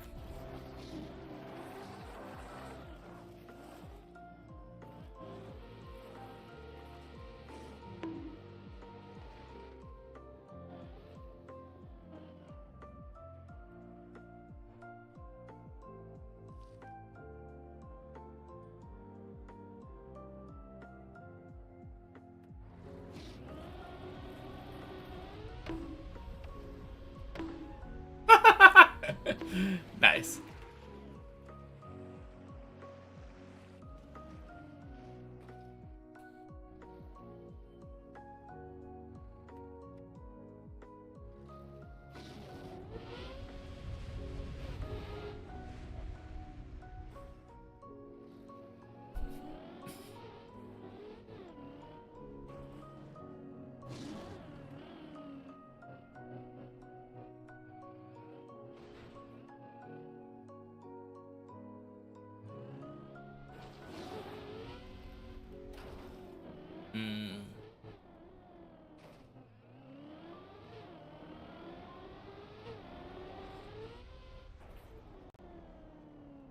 Ads randomly get put at max volume for some reason. That seems really weird. What if you're listening to or watching a stream muted?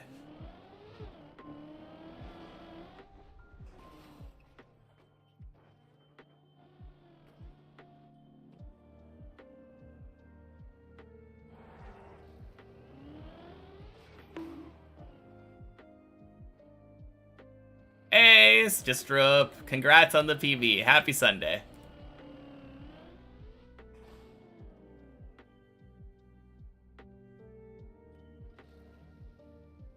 That you're playing a tower map in a different game, and last week made it to floor 8. This week and get past floor 4.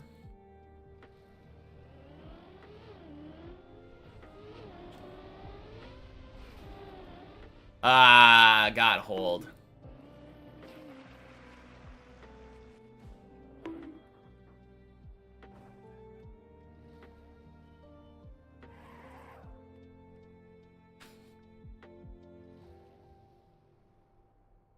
Oh, damn, that's weird. 3 floor 4 runs now, and 1 attempt at Tony. Dang. So I assume Tony's the PB then.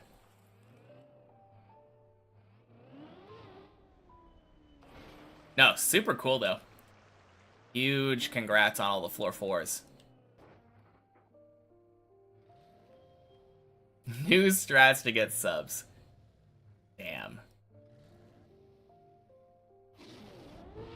That would be so obnoxious.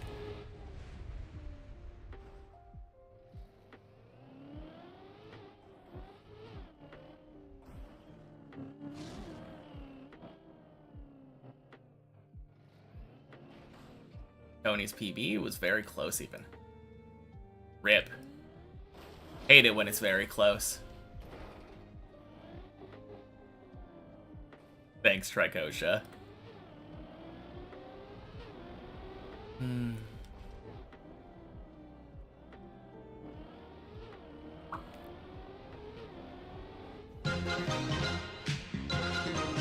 God damn it.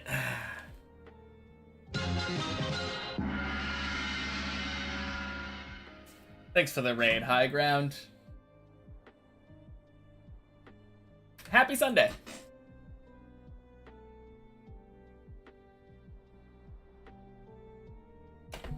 Anyway, complimenting me has never failed to kill me. I can blame that fail on high ground? No, no, no, no, no. If anything, I'm blaming it on Tricosha, but it's definitely my fault.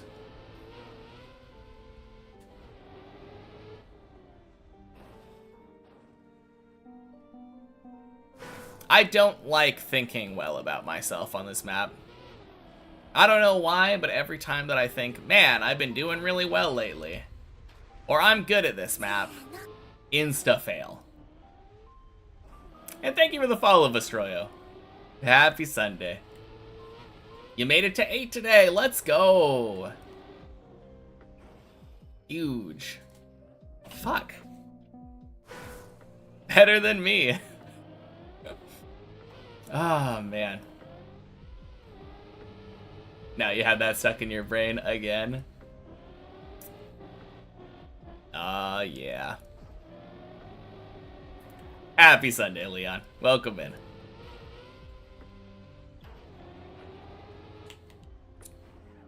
And 07 Hov. Rip. Happy Sunday, Zerf. How's it going? It's going alright. Haven't had any particularly good runs today. But I also haven't been getting, like, particularly stuck. I guess floor 6 has been killing a lot of runs today.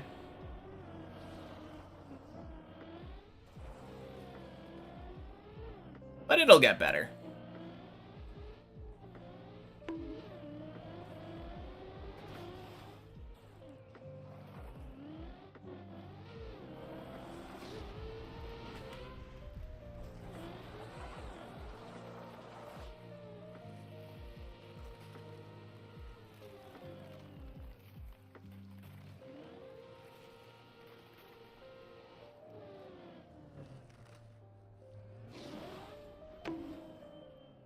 Yeah, right now the day's PB is Zigzag.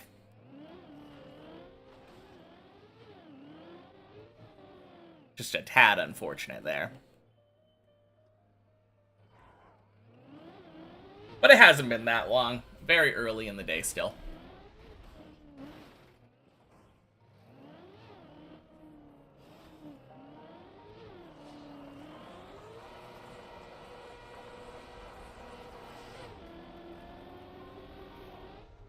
Got yours on the second run of the day, which surprised you. Second run of the day is often pretty good for me. I don't know what the deal is with second runs of the day, but... not always, but I feel like second run of the day is a lot of the times pretty good. Second run of the day and then last run of the day are the two I feel like I can depend on to just be above average.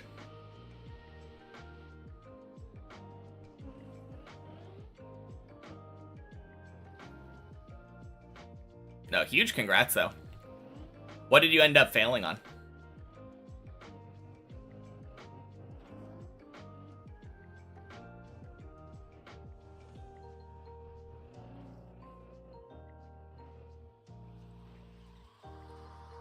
I think my guess is the jump up to the beam at the start, but hopefully not. Hopefully it was a bit better than that.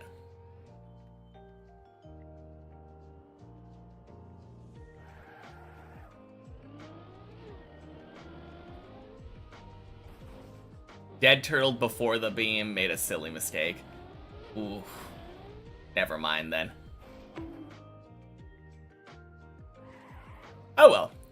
8's an 8.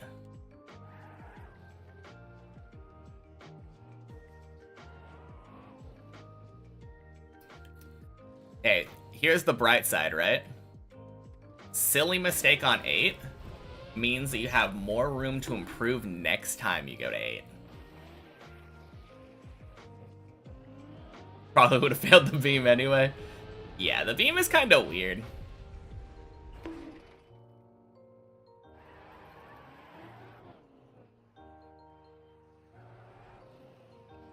At least it feels super weird. It always feels sketchy even when you get it.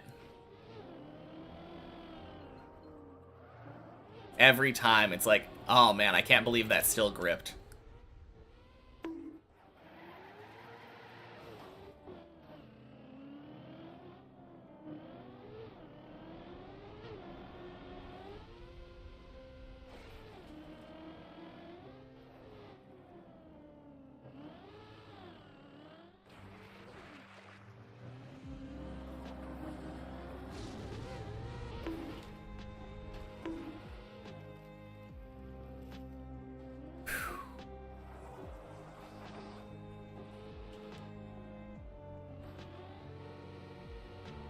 Alright. I'm thinking this is the day. This is going to be the day's PB on this run. Which probably means that we're going to 11. Really happy to have gotten past 7. Makes you feel more relaxed on the floor.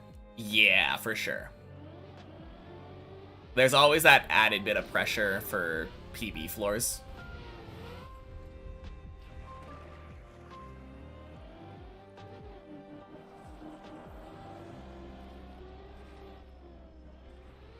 I felt really happy about eventually getting floor 9. Obviously, I still fail 8 from time to time, but, like, significantly less frequently now.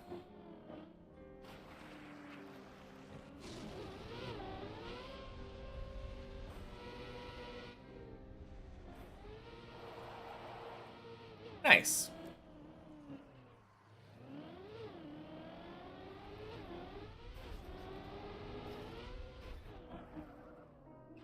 Gonna go to bed. Good luck on the climb. Alright, sounds good, Colty. I will talk to you later.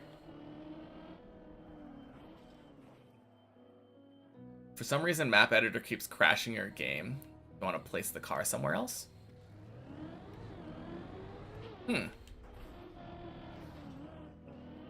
That's weird.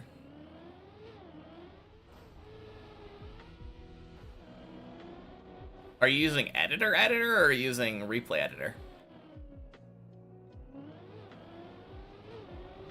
Because I've never had that issue with replay editor, at least. Oh, God. Yeah, that's strange. Fucking Tony.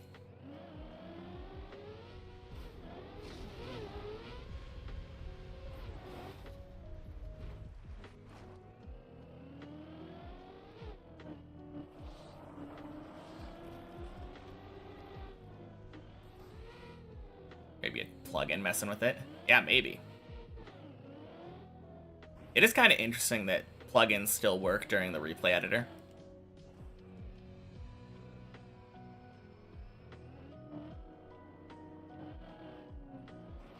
Like the DVD logo, for instance, I think it stops bouncing around when I'm on the main menu. But as soon as I enter the replay editor, it starts bouncing again.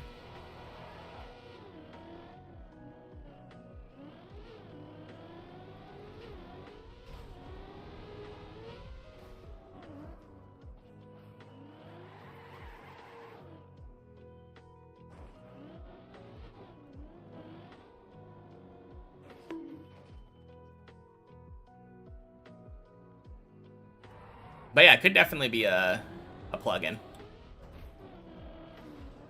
No idea what plugin could cause that kind of thing. Very strange situation.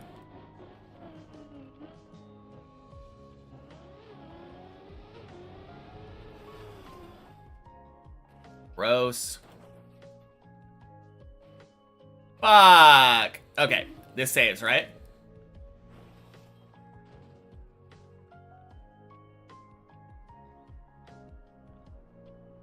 God damn it.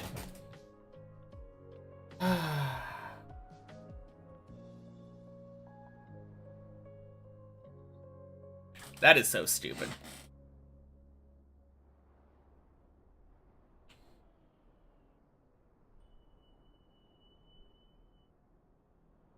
Yeah, fuck that.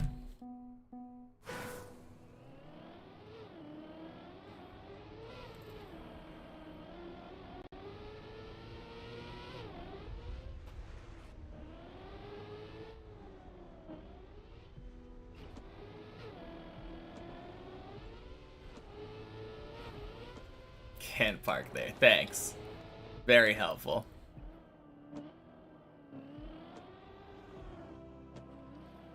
I don't know why, but having a good warm-up session always seems to curse my real runs.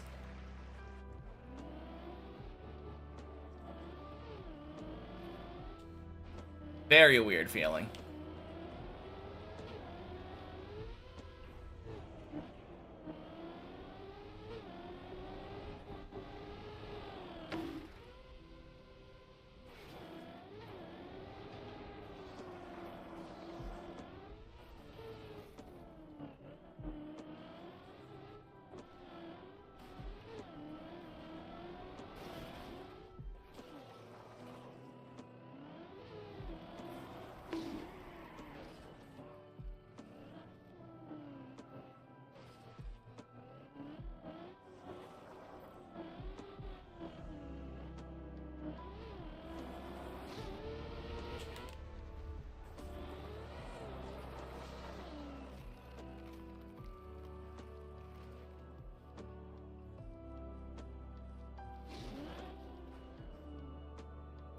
Are you kidding me?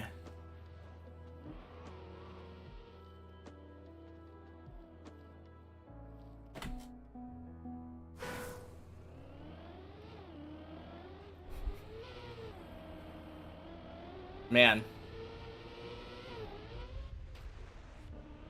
Really hope I get past this quick.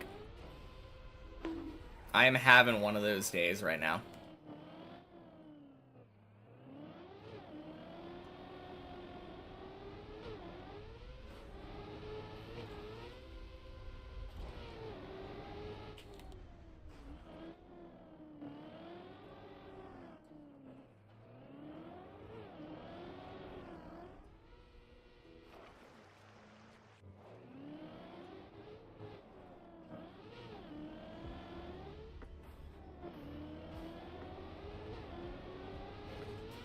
Not on my side today? Nah. Apparently not.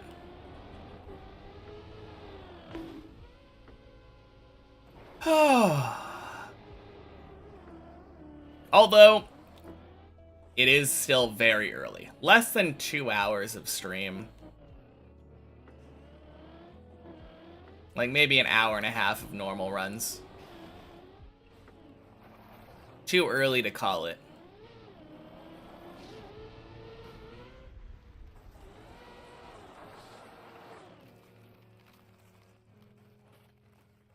All it takes is one good run to turn a pretty mediocre day into a good one. Yep.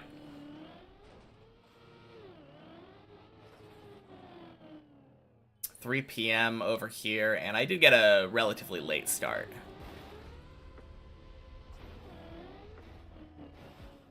Yeah.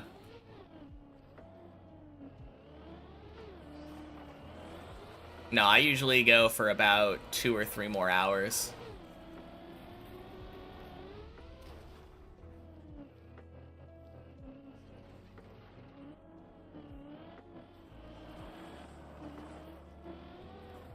I believe.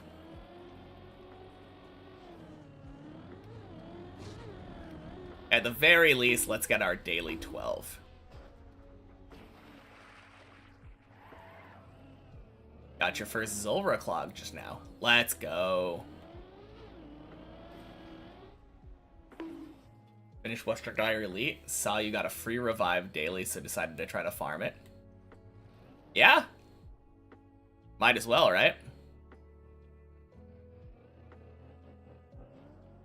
I don't remember how the free revive works. Does it just spit you back in at, like, full health? Got 4 KC before using your daily. Nice.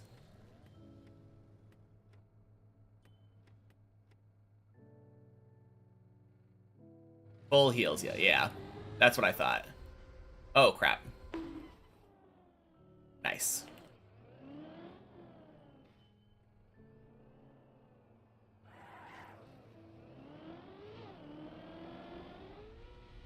I mean, it sounds to me like you could farm Zulrah anyway.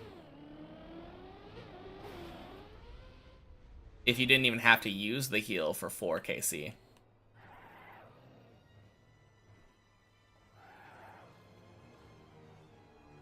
What gear are you using anyway?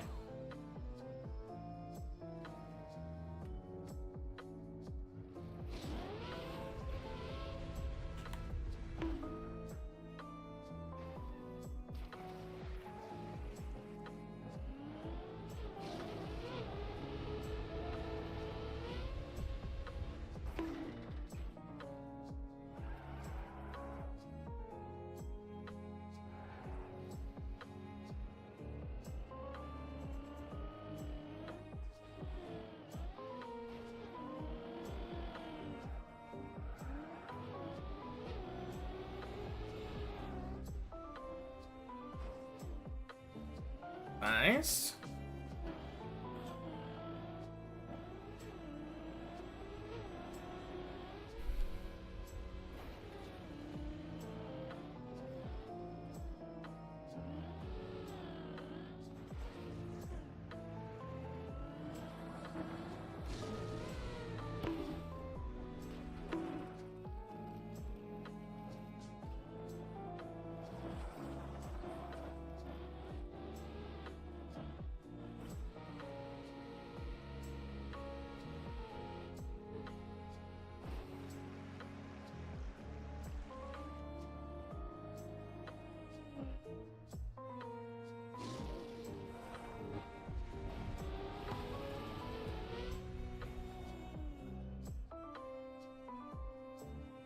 Okay.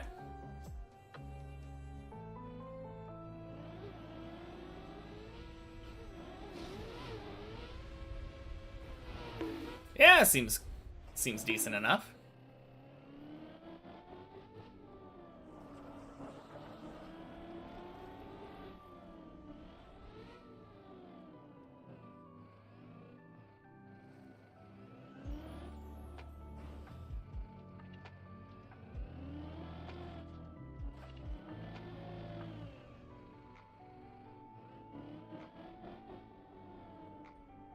I take it you've just been killing the melee snakelings?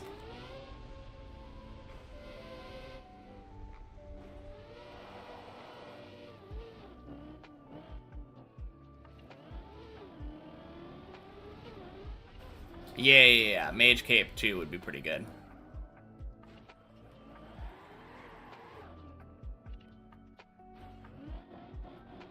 Oh, you meant suffering. Okay.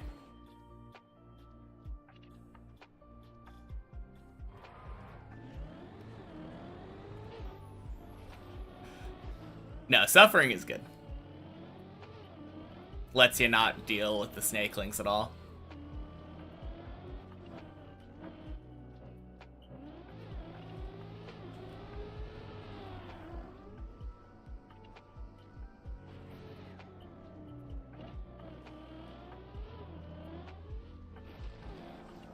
Although it is really cool to me that you can just take out the melee snakelings and then pray against the other ones. I think they attack with mage, if I remember right.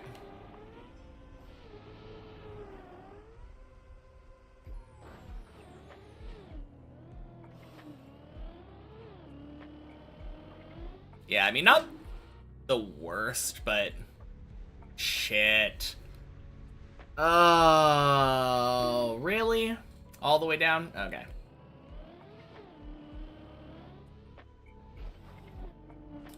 Too many places use suffering? Like where? I feel like the only place that I can even think of that uses suffering is Zulrah.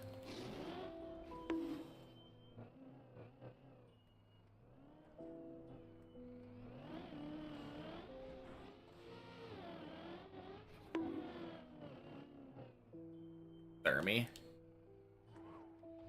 Addy dragons.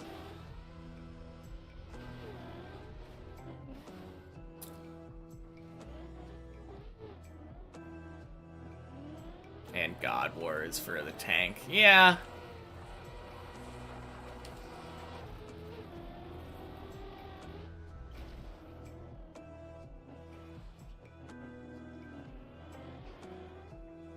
shit. Ugh.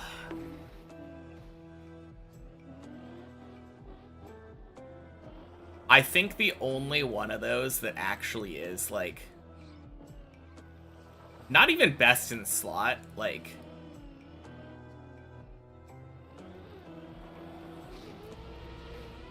the only one that really feels worth it to me is Zulrah.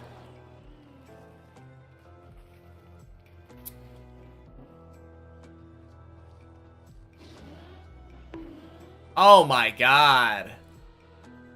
Please.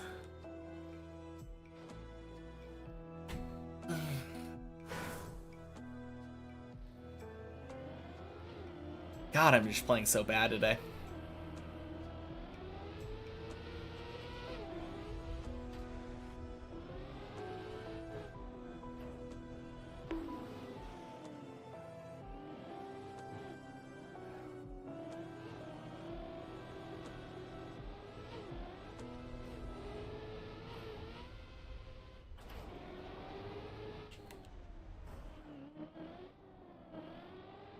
Although, one thing that I will say, technically anywhere that you would use ranged is probably an alright ring to have. Like, high defense bonuses. Probably turn off the recoil effect at those places. Archer ring just kind of sucks. Not that we have one. It probably is your best in slot ring for a while. Especially for places that use ranged.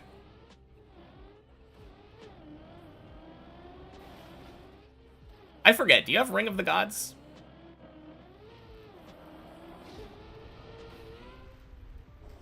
I don't remember if you've done any Vedion.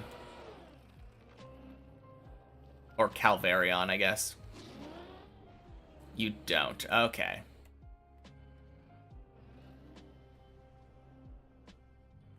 No, that's fair.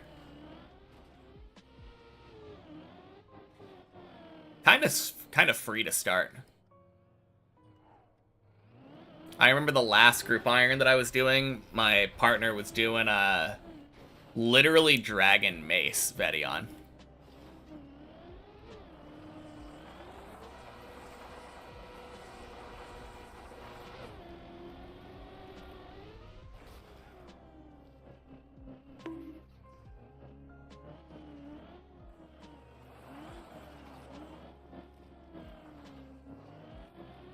No, honestly, that's like one of the best rings that you could have.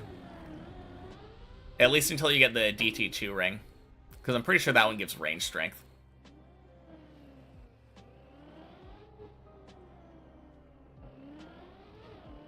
Max combat before doing Wildy Slayer.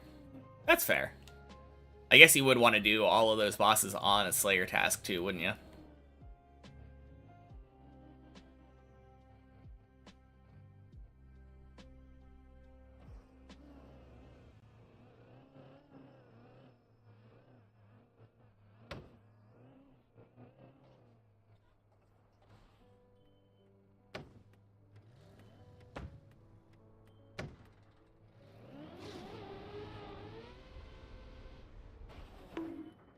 I feel like the only reason that I would even want to do any of those bosses would be the Ring of the Gods. I can't actually think of any other reasoning. I guess duplicate dragon picks.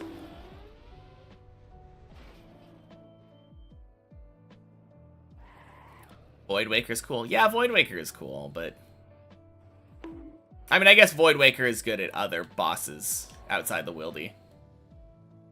Just as, like, a DPS spec.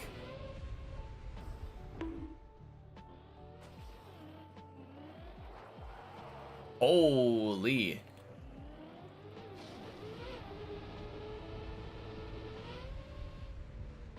Just did a floor 8 practice run. Basically got it on your 3rd attempt. Makes sense. Yeah, honestly, like, floor 8 isn't too bad. It's really just the nerves of being up there and having it be your PB floor.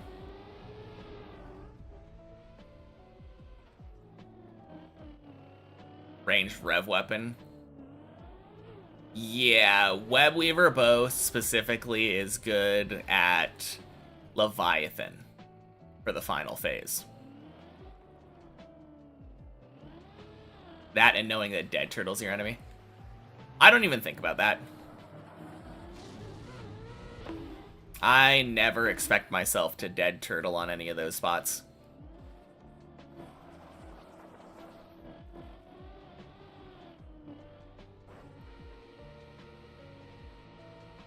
Like, the Dead Turtle is actually a non-issue for me.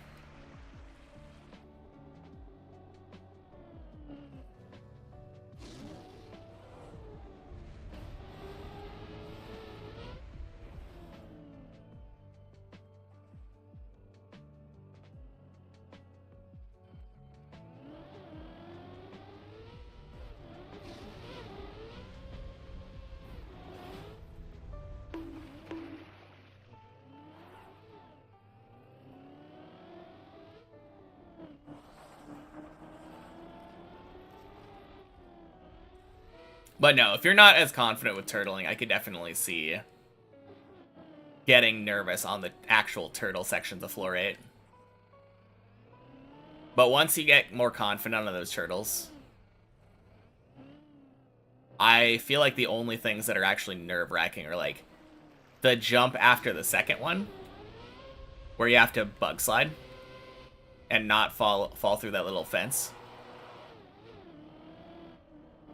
Maybe Bleb, even though it's literally just aiming for a hole. If you miss the hole, it's pretty devastating.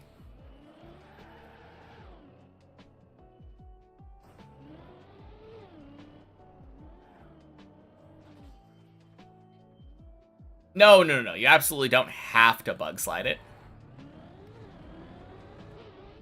Like, you can just go slightly slower and accidentally, like, bonk your wheel.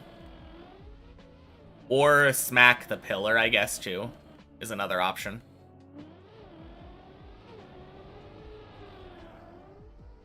I think the bug slide is the intended way, though.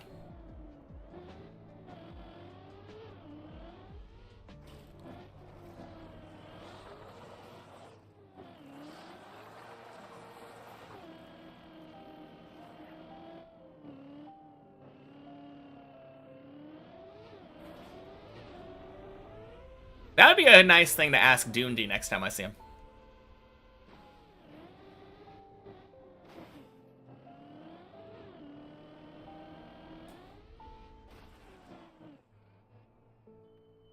But no, in reality, most of the time I think that I accidentally bonk. I get some kind of thing that slows me down.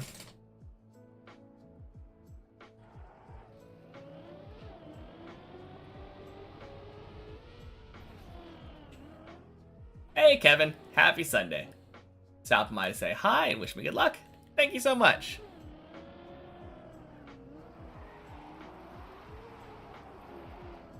Hope you had a good weekend, Kevin. Oh. Landing bugs? I don't think that's an issue at that spot, right?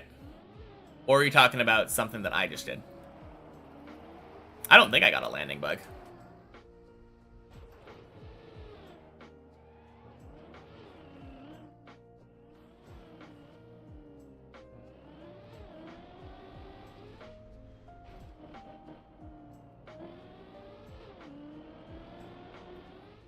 Just tried it with a bug slide, and you got a landing bug for some reason.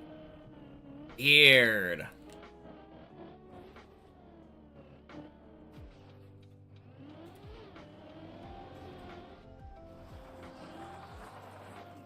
No, I really like it though when you are able to get it with the landing or with the bug slide. It feels so smooth. Does stop the car completely, so win-win. Yeah. Absolutely.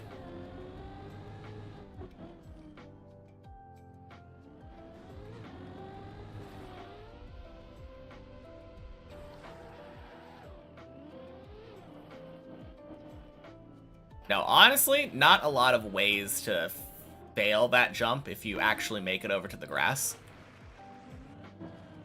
You have to be going really fast to, like, go under the fence. even if you make it under the fence and you're not going fast enough, you can always drive back. Like, bugging back from under the fence.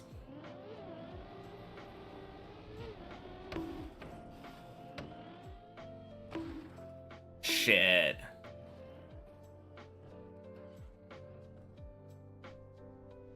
God damn it. Oh, man.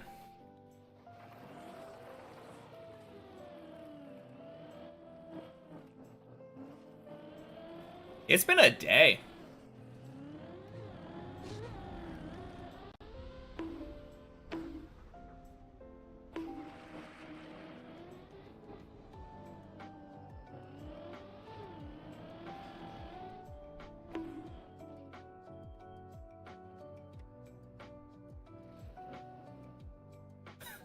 Literally still days PV on Zigzag. And I think I haven't made it back to floor 7 since then.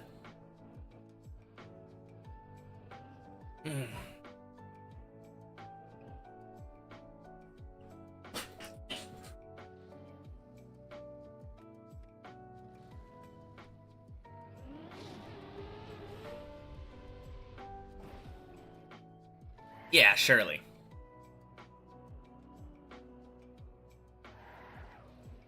The past is not predictive. I'm just saying that it's been a pretty bad day of climbing so far. At least it can only go up. Surely.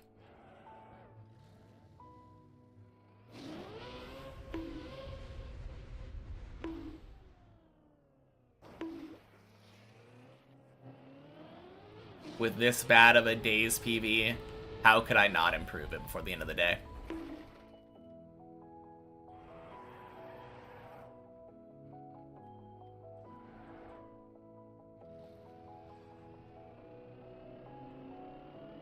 God, I can't remember the last time I didn't make it to 8 during a day. That would be a bit wild.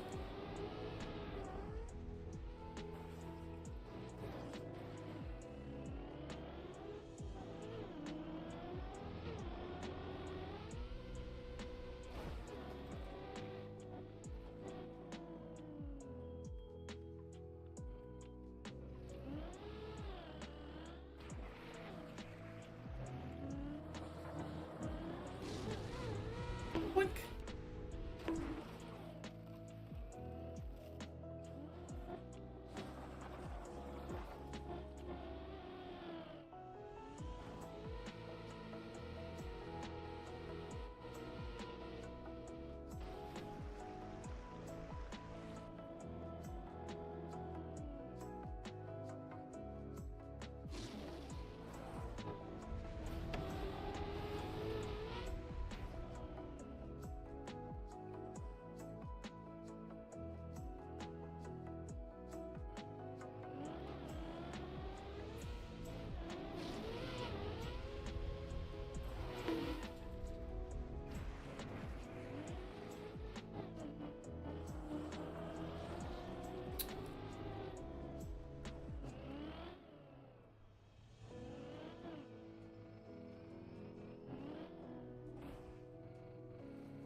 Alright, back to 4. I think this run made it to 5, right? I don't think I've been to 6 yet this run.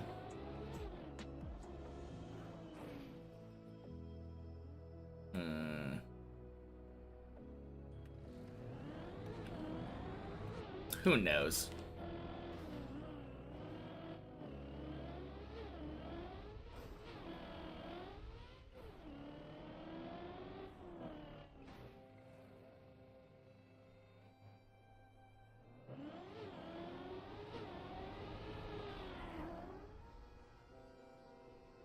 Nice, Tony.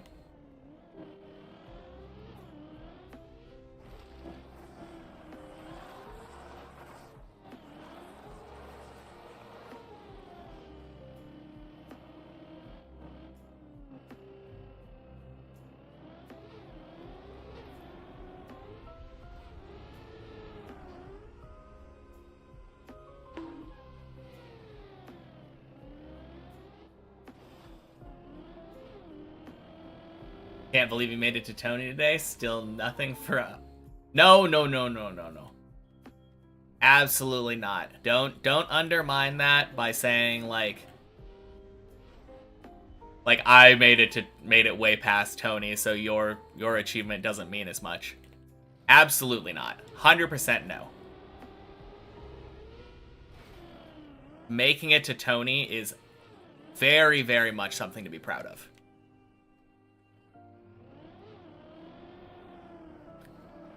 Really good accomplishment.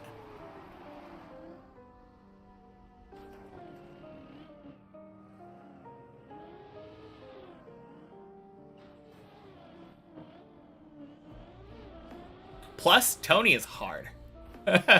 I still get thrown for a loop on Tony in random days. I wish I could say I was 100% Tony nowadays, but no. Tony's a tough jump.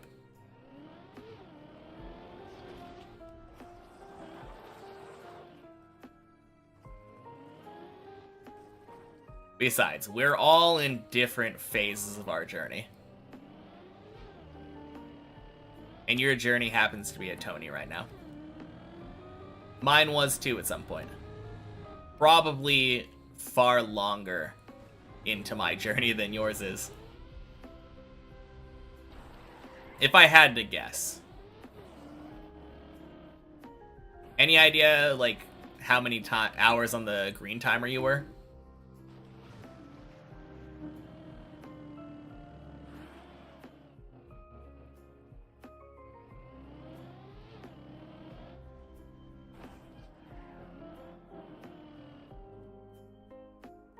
Just gotta make you feel extra good about yourself. 23 hours right now. I was still on floor 1.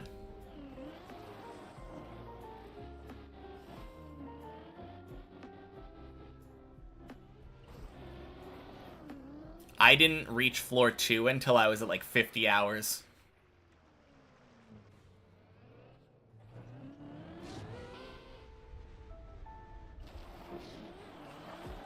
And then I think floor 3 was like 98 hours or something. Probably like 140-ish to floor 4. Way better progress than me.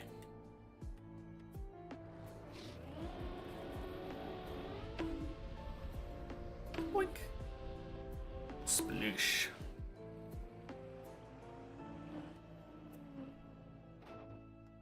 To be fair, you've gotten top-tier help with every millimeter of this map. I mean, the help that I got was pretty good too.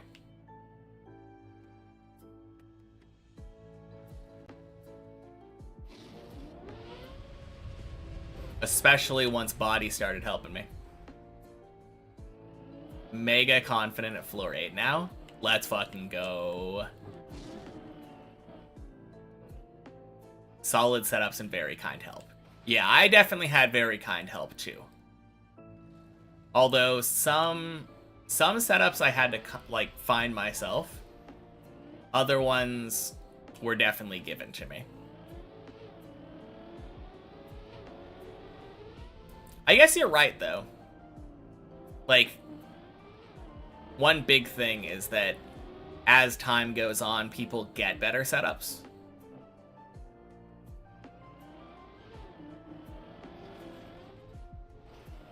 A lot of the setups that we know now were not around during the first, like, month or two. Oh.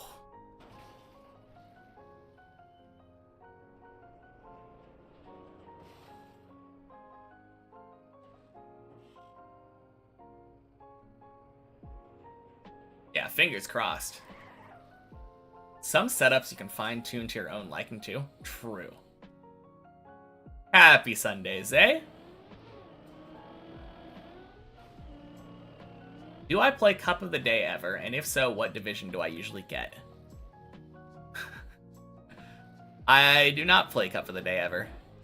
I have never finished a map. But welcome in. Good question.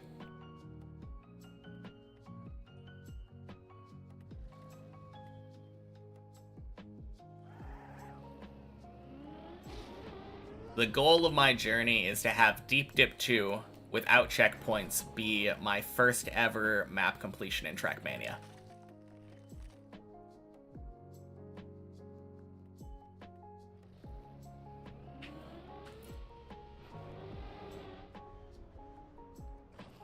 Still sounds so weird to see me so far in the map and haven't finished a single map yet.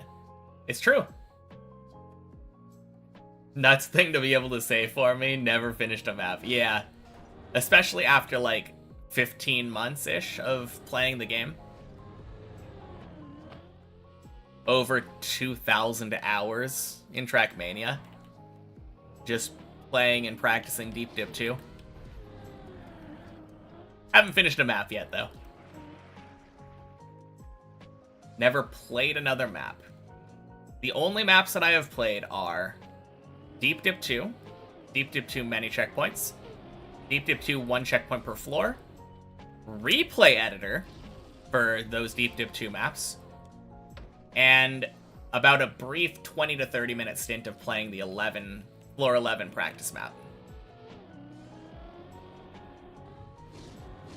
Also, happy Sunday, Fishkov.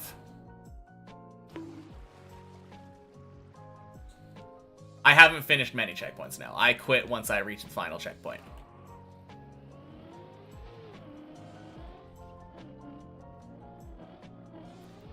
I have been doing it so that I at least get a good enough setup, though. I have been doing it so that my setup is good enough, and then I just release to not finish. Whew. Finally, we're back to Quack. Feels good.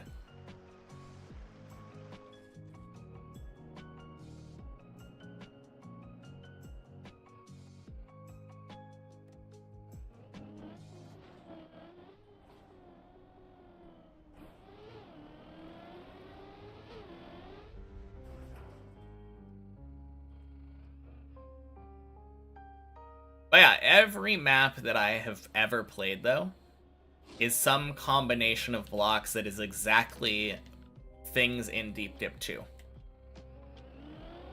And if you don't include the 20 to 30 minutes that I played on the floor 11 practice map before concretely setting my rules for the challenge, every map that I have played has exactly been Deep Dip 2, plus or minus checkpoints. Have I had close calls by almost finishing a map? The first time that I reached the top of many checkpoints, I went through the finish line, but the finish bugged and didn't count it. I got very lucky. I just kind of didn't think about it, and in my excitement, drove through, and I was like, oh shit, that was very close to being terrible. Luckily, I was playing on the server. And the server has some problems when you spend too long with too many people on it.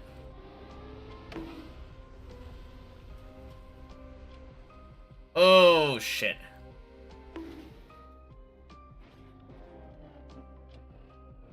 Yeah, if you're on the many checkpoint server, and there are a bunch of different people playing during your run, I think it can overload the replay file that it's trying to save and make it so that it never even saves your finish in the first place. Also, there's a thing with, the other theory is that the linked checkpoints at the top, if you drive through too many of them at the same time on the server, it has trouble registering those. I don't really know what is exactly true and what's not. But doing the server can sometimes invalidate your finish. That's the most important takeaway.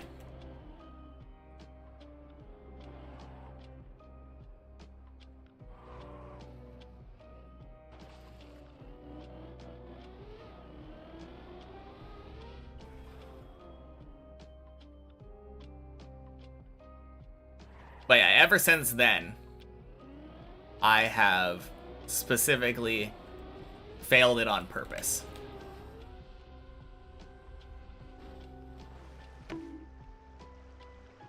Whack again.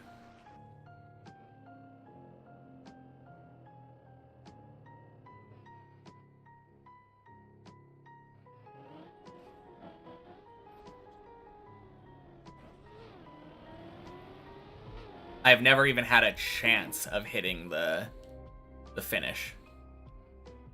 Although I guess maybe there's a chance that, like, the game would freeze while I was up there and continue using whatever my previous inputs had been. I doubt it, though. That's always a scary thought.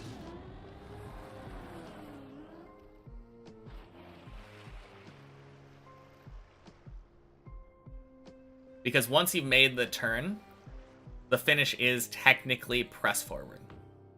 All you have to do is hold gas and drive up the ramp. So if at any point it ate my release and didn't let go of gas for some reason, even though I did, I could accidentally finish. Have I completed the checkpoint version? No. I do not have any registered finishes.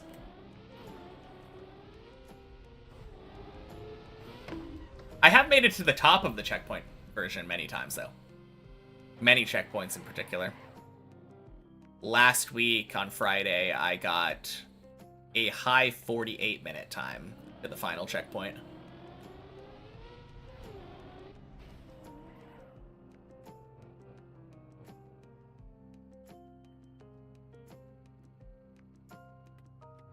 But yeah, once a week I do Checkpoint Friday, where I drive the checkpoint maps, just for fun. And on many checkpoints in particular, I see how quickly I can get to the final checkpoint. 48, 50-ish is my PB now.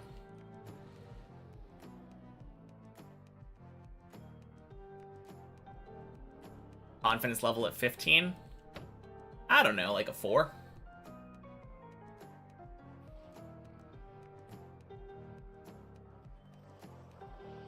I generally know how the jumps work, but I haven't practiced it enough to be confident on it.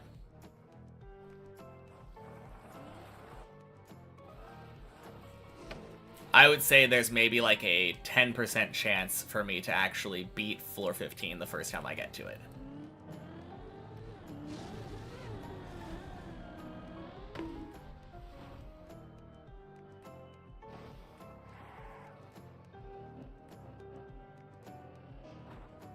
%10 is high, but it's not nearly as high as 90% chance. Walter, thank you for the follow. Happy Sunday.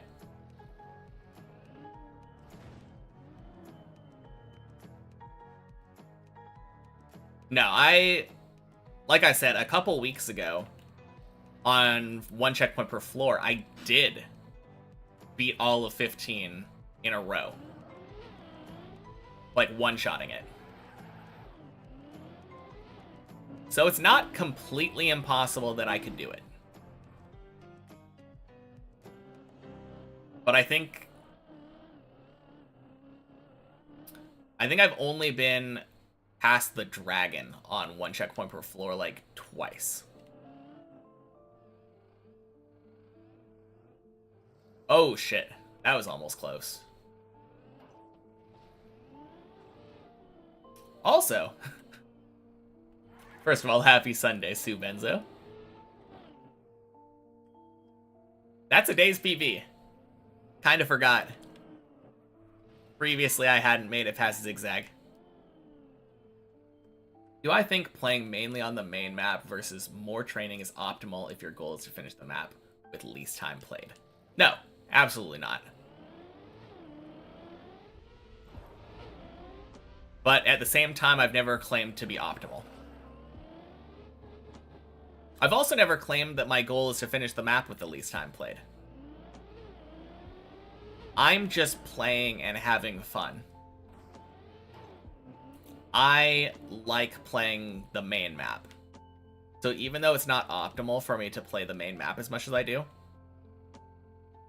do it because the idea of having a chance at getting a PB versus having zero chance of getting a PB, but more steady improvement, is nice to me. Good luck with the runs. Thank you. But yeah, if you want to complete the map as soon as possible, playing each floor and getting each floor like 100% before you even do any attempts is better. Welcome in, Fatal. Happy Sunday. Such a good attitude to have. I'm here for the fun.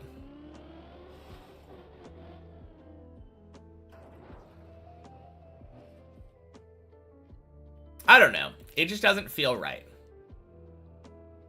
The entire point of Deep Dip is that at any point, you could lose all your progress, right? I mean, that is why I do Checkpoint Friday in the first place. It's a little stressful, always knowing that you could always lose your progress at any time. So I take a little bit of a break from Deep Dip with more Deep Dip. But with checkpoints. So I don't have to worry about losing progress. But for the most part, I like that aspect of the map. I love that at any point I could fall and have to start over. It gives more suspense and like pressure to these higher parts. Ever regretted my goal of having Deep Dip 2 be the first fin since I haven't played any maps since then? No. Those maps will be there. They're not going anywhere.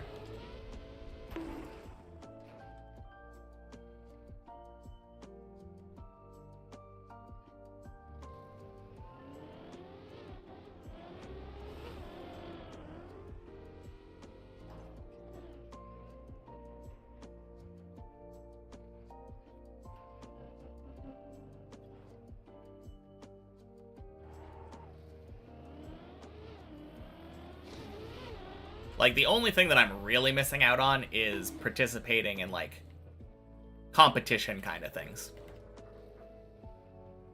Like, I didn't get to play, what's it called? Khaki last year. Because I was locked to this. And sure, I can go back and play the Khaki maps that were submitted last year. But it won't be quite the same as competing with other people on, like, a server. And I can go back and play maps that were submitted for Bonk Cup. Or play other Cup of the Day, like Track of the Day maps. Won't be the same since I'm not really competing with them on the same day as everybody else.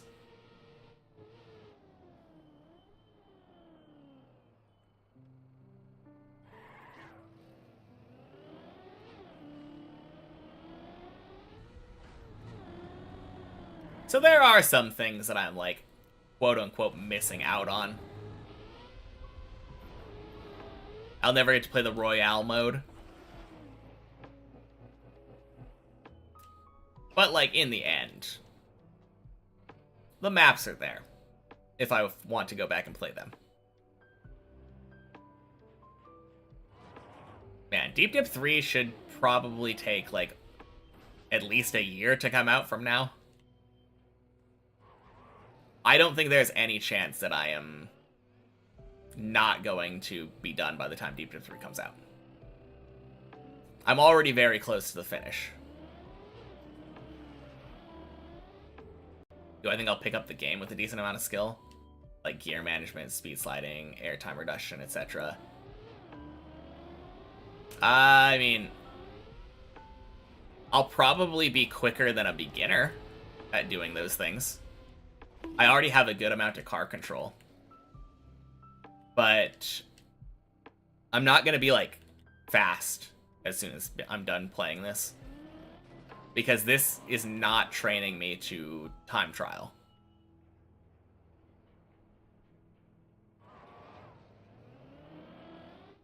That's what you were thinking, asking that question, but there will be new Cup of the Days and khaki events and bonk cups, so I can play those anyway. Exactly. I'm good at turtling. Thank you. Kind of important for a map like this. Let's see how much that helps me with Cup of the Day.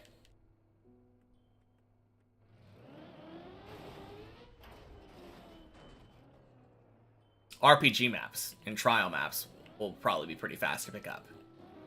Yeah.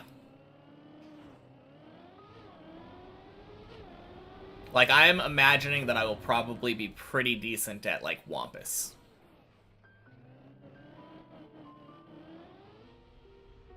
Kinda like the entire thing that I've been training for.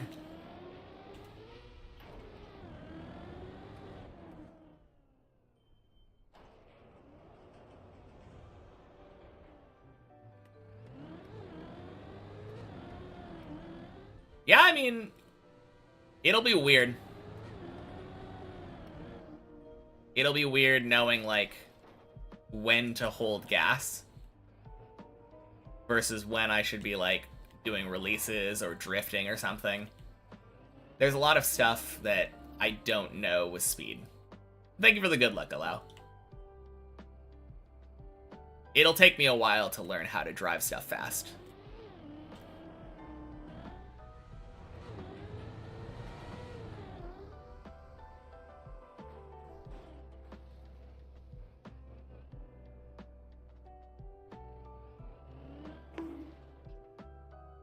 I don't know. I've seen the Wampus maps. They look fun.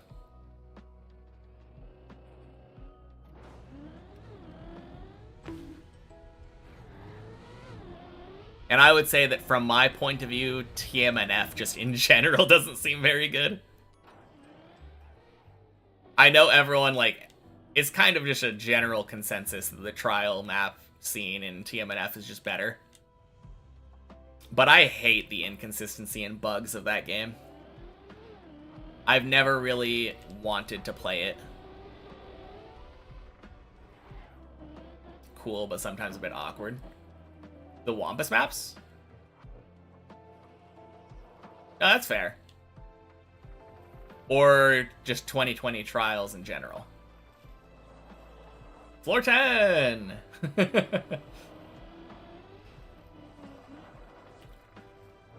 Also, I hate the way that respawning works in TMNF. The fact that you can have a checkpoint where the respawn is, like, bugged and do, like... I was talking to somebody about, I think it was Disintegration and Decimation. Like, 180 to 200 checkpoint maps where you get to the final checkpoint and literally cannot respawn it. If you fail, you have to do, like, 10 hours of driving again. Very dumb. It is a 2008 game in the end. That's true. Very good for what it is, but, like, I wouldn't want to go back and play it at this point. One day I'll be the second finner of Final Enigma. I mean, third, for sure. Like, Flex is obviously going to be the second finner.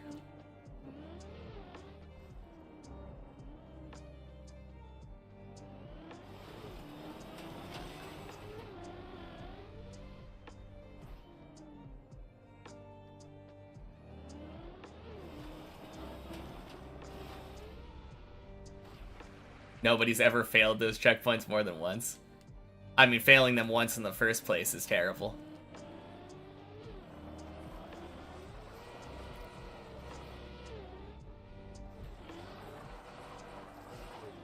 Beautiful.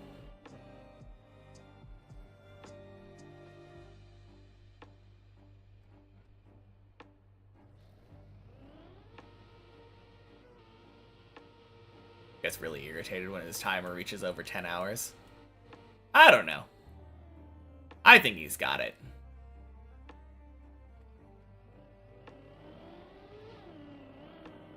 I believe. Most capable player you've ever seen? I mean, Shmani already did it, so I don't know. I think he will do it.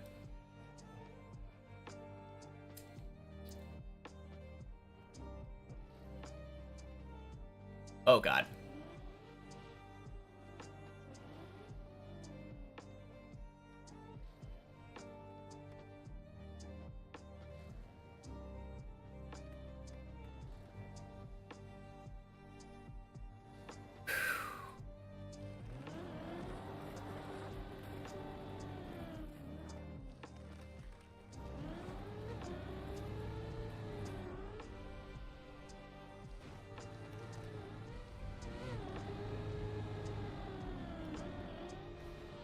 There we go.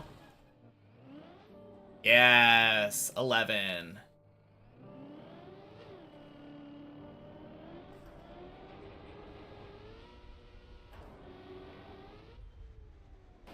Nice.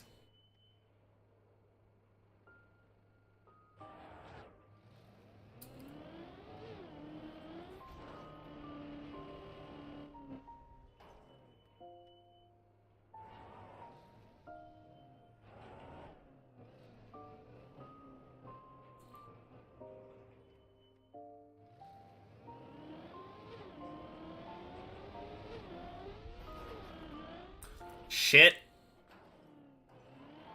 Oh my god. Not even close.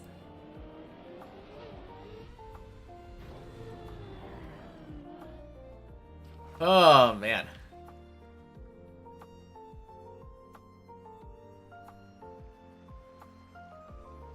All right.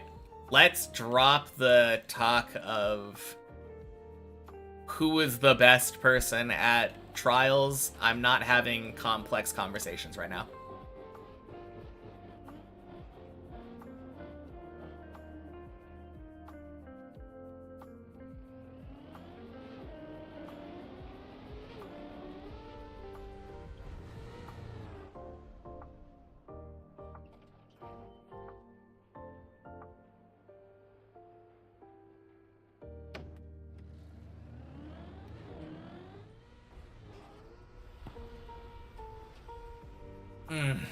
Fuck.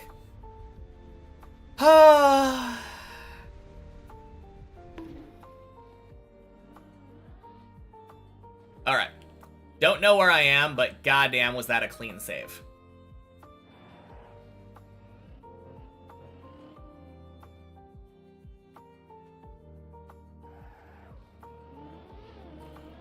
Oh, shit.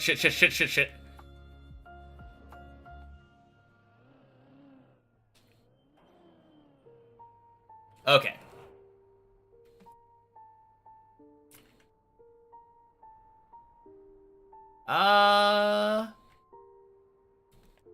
That's a press forward jump, isn't it? Happy Sunday. I think I said it to Washingtonian, but happy Sunday, Pio.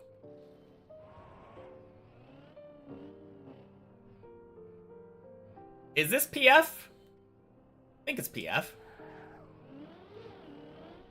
It's not. Okay.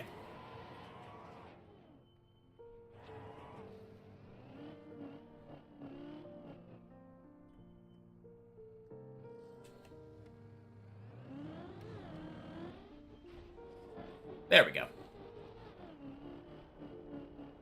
I haven't had to do this, like, almost at all. Oh, well.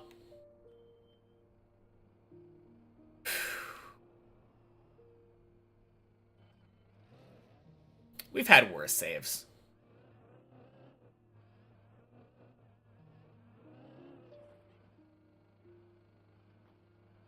I'm just glad that I didn't fail the jump up to the roof slide.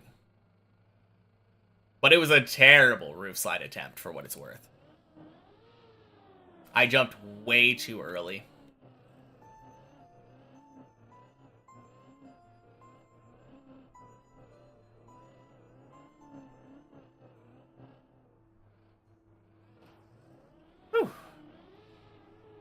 But yeah, we're back en route.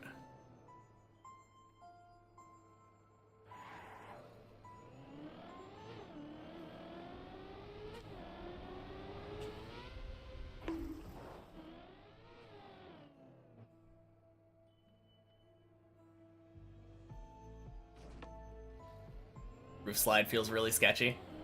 It's not that bad.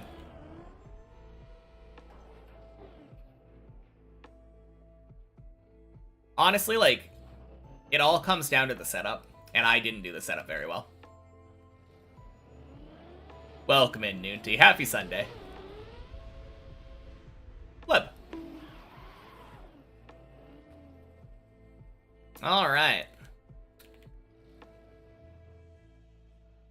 How about you don't try to suggest that?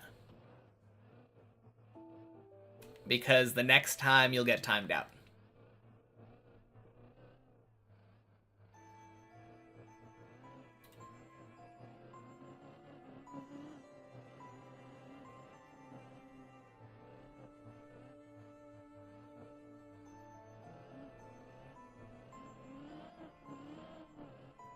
Honestly, nothing that annoys me more than people trying to, like, convince me that I should play other maps. Really, really dumb. If somebody doesn't know about me and says, like, oh yeah, do you take viewer requests? Like, that's one thing, but, like,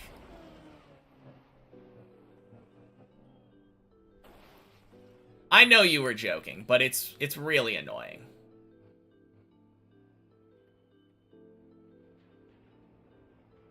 Feels a bit random, hard to see as a viewer if I'm gonna make it or not. Yeah, no, I understand.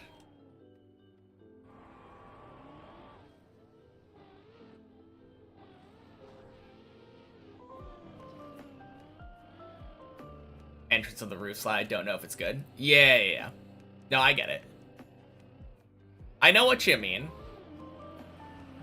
But generally, if I get a clean, like, wall ride, it should make it.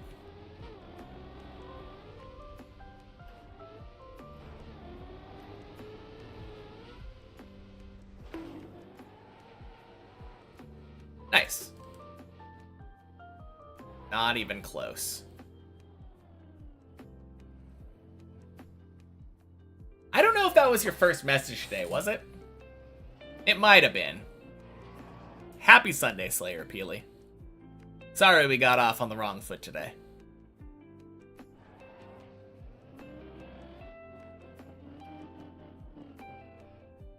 Hardest viewer to see if you're gonna finish Deep Dip 2 or not. It was your first day. Okay.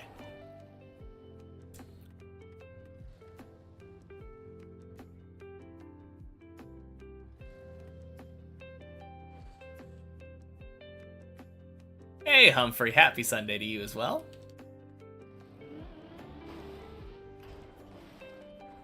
Crazy thing about me is that I really don't have any game knowledge besides this map.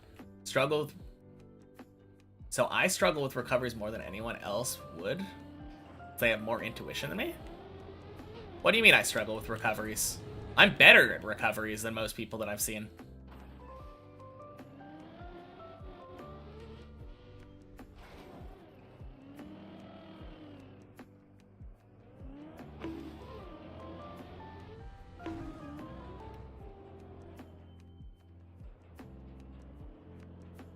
Not what you mean.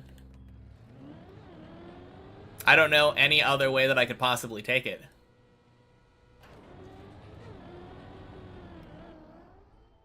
First time recoveries, parts that I've never explored.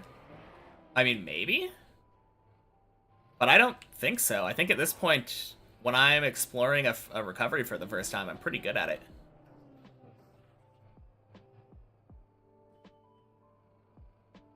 At this point, I have, like, literally over 2,000 hours in Trackmania. I know how the stadium car works. When it comes to approaching new recoveries for the first time, I'm pretty good at knowing where the car is gonna go.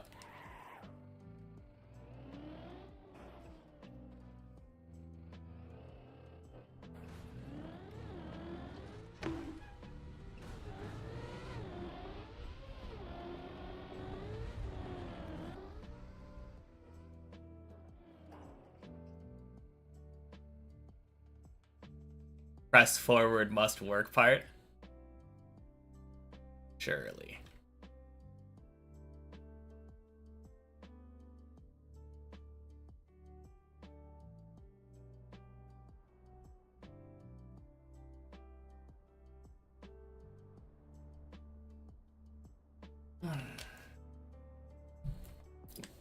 Anyway. Go and play them then? No. They can't even make the first jump a deep dip. Alt cars suck.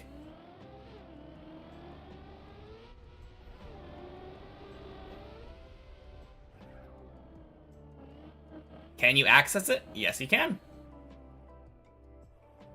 What about underwater physics? What about them? Surely it's possible to finish Deep Dip 2 with alt cars. I mean, maybe if you could get past the first jump, but first jump's too hard. I've even tried silly suggestions like doing, I think, backwards snow car.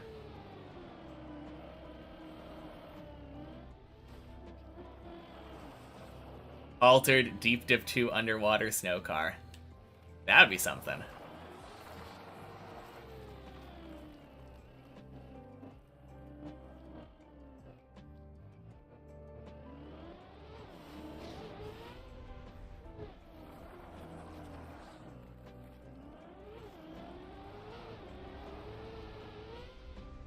Whew. Bonk. Snow car has faster acceleration backwards than forwards. Yeah, that's what someone was saying.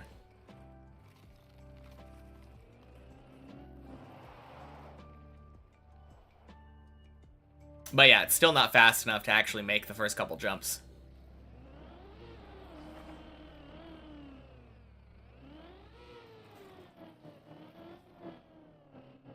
Is Sanji my favorite One Piece character?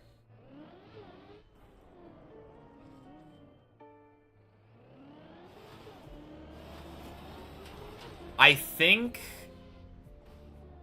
my favorite is probably somewhere between Robin, Luffy, and Frankie.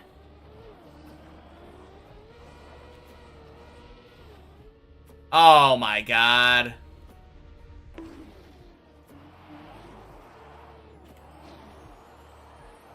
Shit.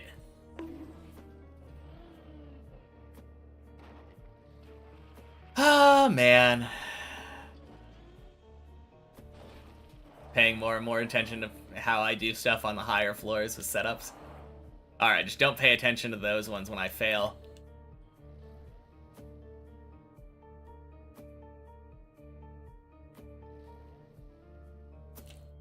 Happy Sunday, Ducky. The freaking snake.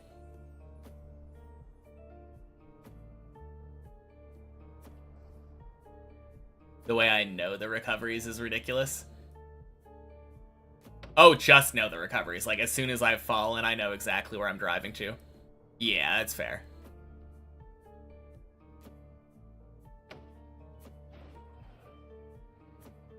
Nice.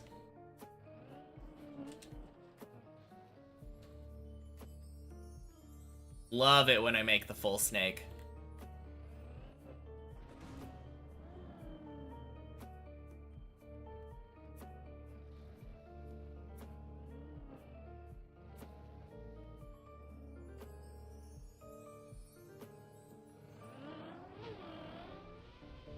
Wonder how well I understand ice physics? Pretty well. Decently well. At least for Gear 1 and Gear 2, I think. Gear 2 especially. I'm pretty good at Gear 2 ice physics. That's like the majority of my ice knowledge.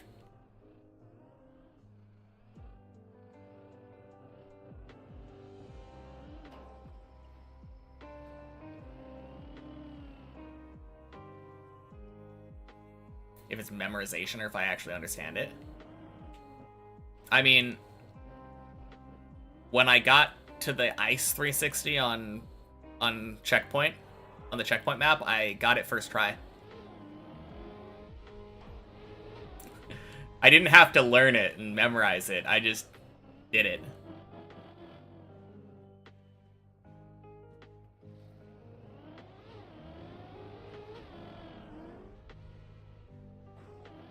I don't know. I feel like it's not really memorization for me. I learned how ice felt, and that made floor 1 like easier. At some point, I literally just memorized a line, but I don't do that anymore.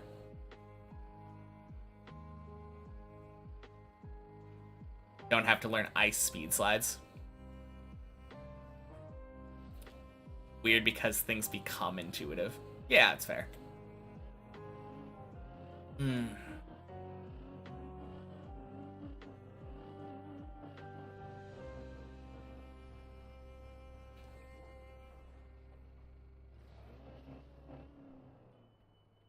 With some khaki mechanics, make no sense, and after 8 hours, you understand why they work.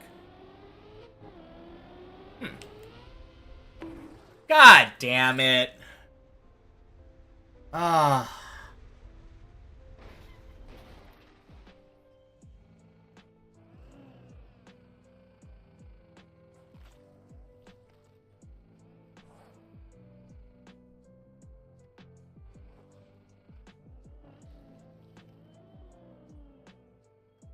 Man.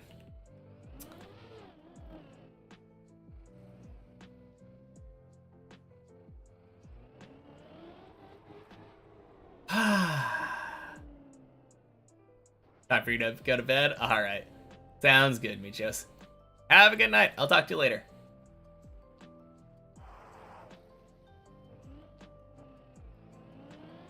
I will say I'm getting rather annoyed with all of the talk of me not understanding how things work when I have done them for 2,000 hours. All of this questioning of me like, oh, do you actually understand how things work, or are you just memorizing everything? Like, no. I have driven all of this shit, like, every single way that I possibly could.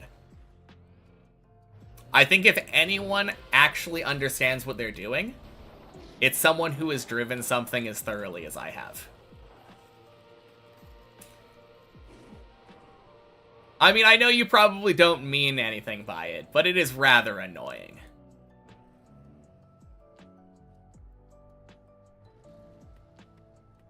Happy Sunday, Super Frank.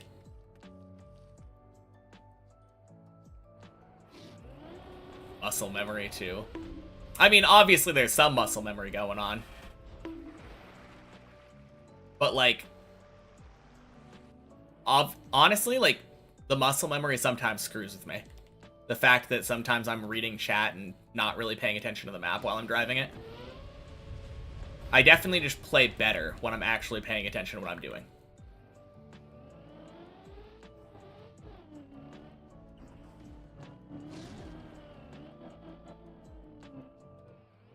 No, never once have I thought like, oh, let me just figure out exactly the line that I need. I dissect this shit.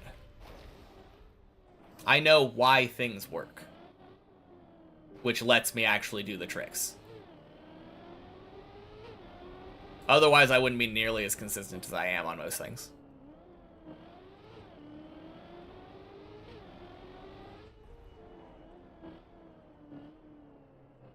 You don't know what you're doing unless you're doing...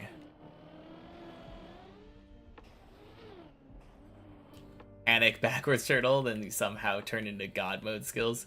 Nice. Do I think I would have the motivation to do it all without streaming? Interesting question. The hardest part of the climb so far has been problems caused from streaming. So probably. It would definitely be weird being, like, alone the entire time, though. I guess I would probably be still on the public server chatting with people. But honestly, I would probably...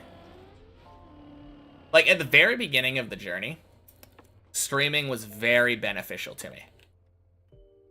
Obviously, it keeps me, like, entertained, I guess, throughout the journey. It is more entertaining having, like, chat here. Being able to, like, interact with something while I'm doing it. Although I could just watch shows or something on the side. I don't know. The main thing, though, at the very beginning of the journey when I was shit at the game, getting advice from random people in chat was very helpful. And that's really not that important to me anymore. Nowadays, it's like, hey, I'm struggling with this one jump in particular. Where is body?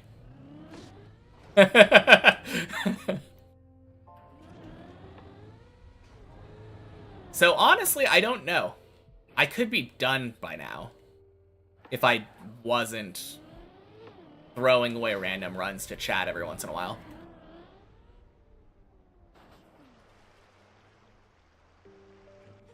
How many unique chatters do I think I would recognize as has been there and chatted? Also, happy Sunday. Most people, I think. I very often recognize people, like, the second time. Hey, Patagonia. Happy Sunday. At one point, it's really nice to have a distraction from the constant repetition. No, I think if I wasn't streaming, I would probably be using anime or something as that distraction.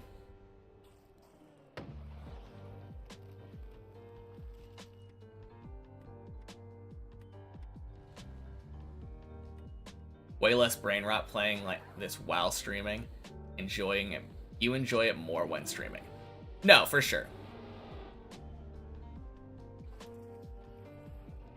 Tony, Cliffinator, and Loop. Yeah, not me.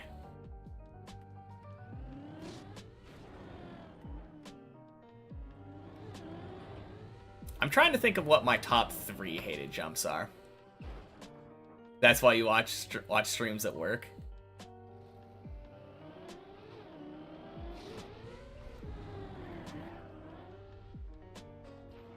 Hunt maps all the time while just watching streamers on YouTube. Yeah. That's probably what I would be doing. I would be hunting while watching YouTube or something.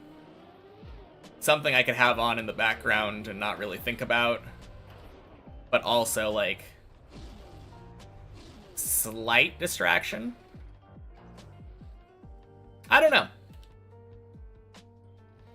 I think at some point I would definitely... At some point in my journey, it transitioned from being better to drive without chat versus with chat.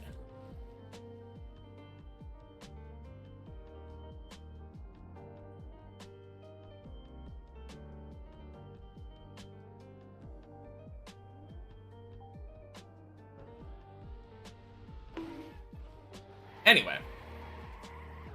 Happy Sunday, Cornhead.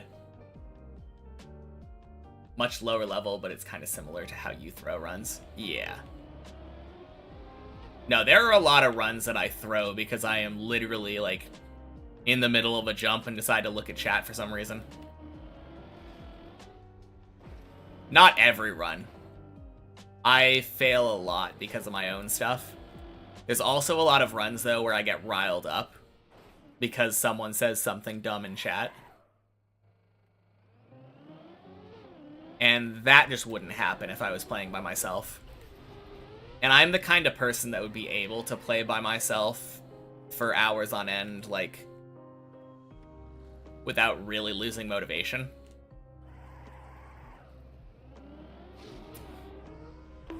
I wouldn't have it any other way, though.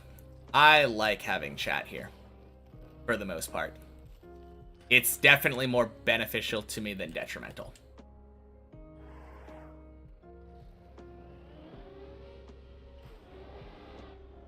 But I wouldn't lose motivation, I think is the answer to the original question.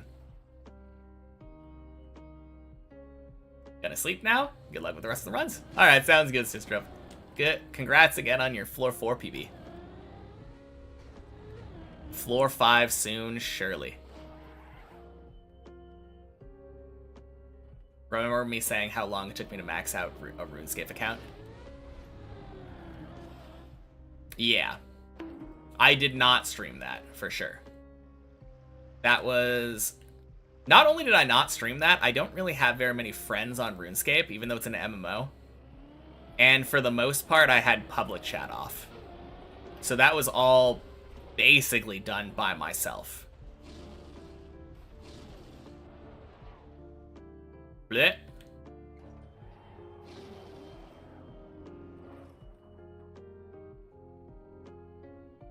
But at the same time, that...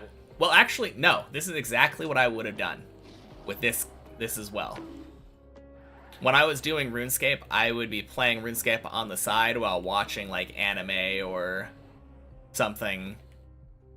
Or while working. Work was often the distraction that I was doing while that. Very rare nowadays to have that much patience.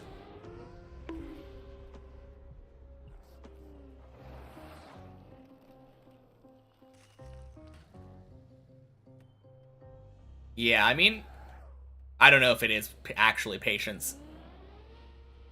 It's a very similar thing to what a lot of people do. I was just multitasking. I was spreading my attention between doing work and RuneScape, or watching a video and RuneScape.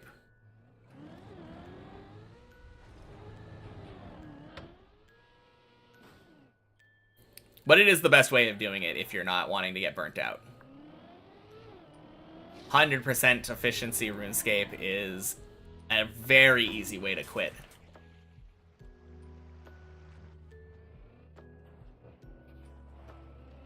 And as one of my favorite RuneScape YouTubers always says, the most inefficient way of playing RuneScape is to get burnt out and stop playing.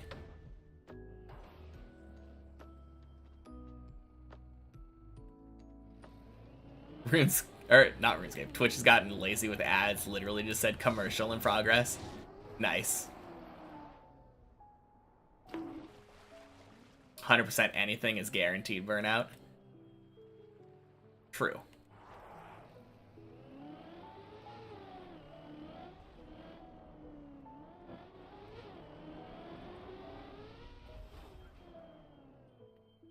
But yeah, I'm kind of curious. I think if I was not streaming it, I'd probably have in-game chat on. For the most part. Maybe not always. But especially when I needed help with something, I would be like, hey, person in server. Help? Whack.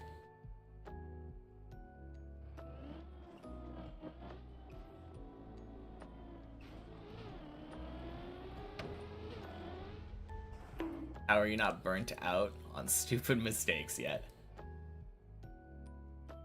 Probably because there are some times when you're not making stupid mistakes, so you're not making stupid mistakes 100% of the time.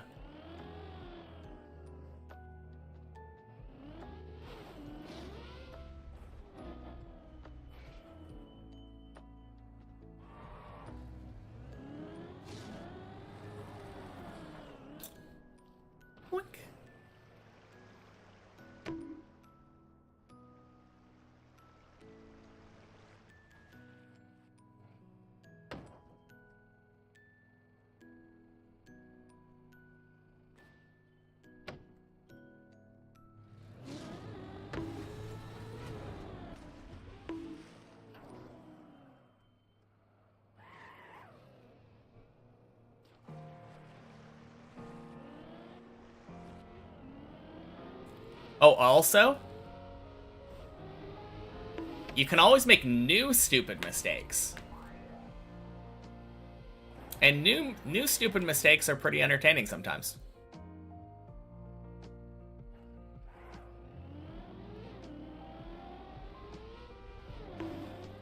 Fuck. Oh, garbage.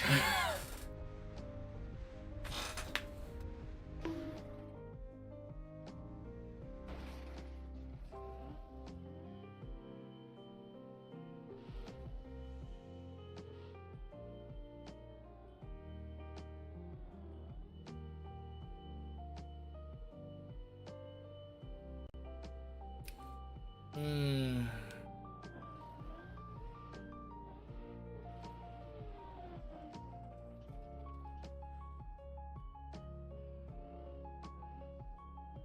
Do I remember your mistake on your PB? No.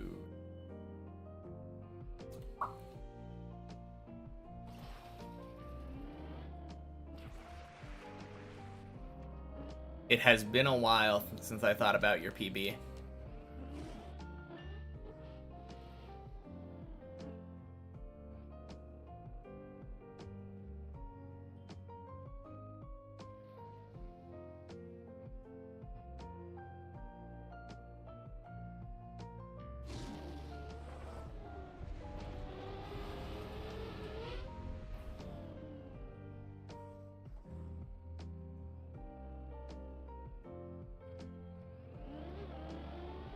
On the floor 9 quarter pipe recovery, jumped up left too early and missed everything. Okay, so you would have landed like... What does that do? Does that dead turtle you on the last part of the floor 8 jump? Or did you jump past that somehow?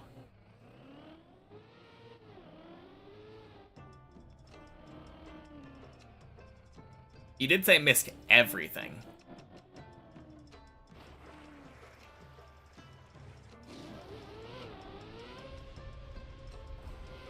No, that is pretty terrible, though.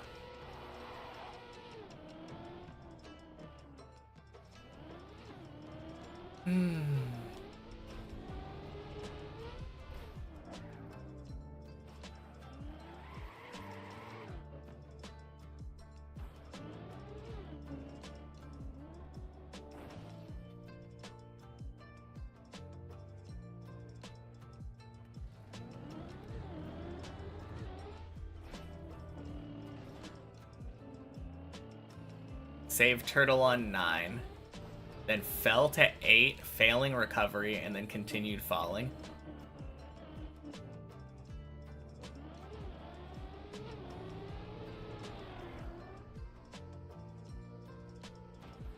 I'm pretty sure that it's kind of crazy that I can instantly imagine where you would go. I don't think there's anything below that except for the recovery quarter pipe on 4. 5. Not quarter pipe, bobsleigh.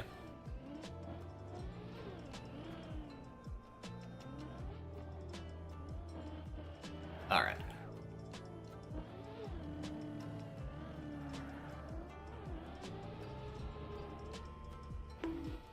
There we go. Do I think about terrible mistakes every time I pass by the point where it happened, as if I was reliving the mistakes to avoid them? Sometimes. I think what ends up happening is I completely forget about my past mistake until I reach it, and then I'm like, oh yeah, I failed there. Missed it all on the way down, hit something on 5, and got launched out of the tower. Alright, let me try to recreate the PB then. Just to see how close I was to the correct spot. Alright. Oh, that's quick. So, you're jumping up here, right? But you jumped too early. Oh, wait, there's 9 in the way. I was thinking about this spot. Which means that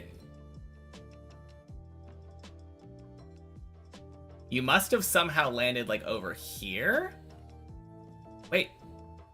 I have no idea what you could have done. Falling down this gap would probably screw it up. You must have somehow went through here. That's the only thing I can think of.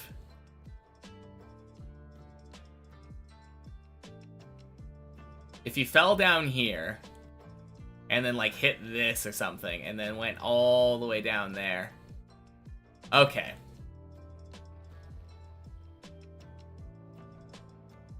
I forgot how much of 9 is right there. Damn, that is super unlucky.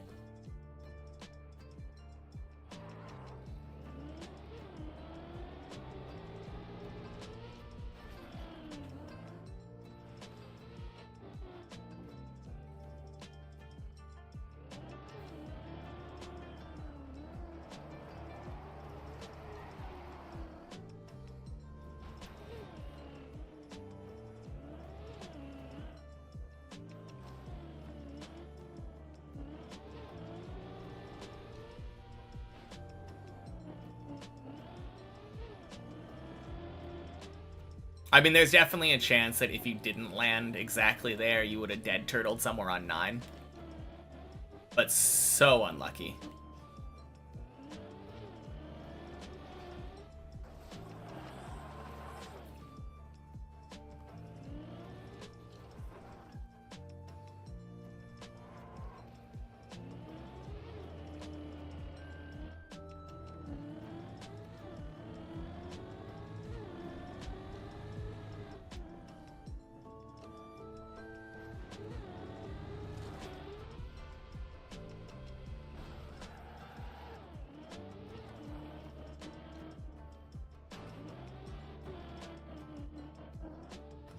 Boink. Sploosh.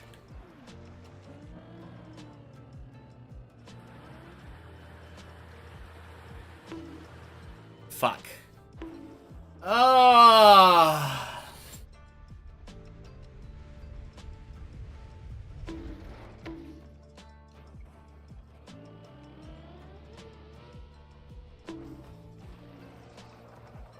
Oh my god, my tires are wet. Good. Glad I noticed.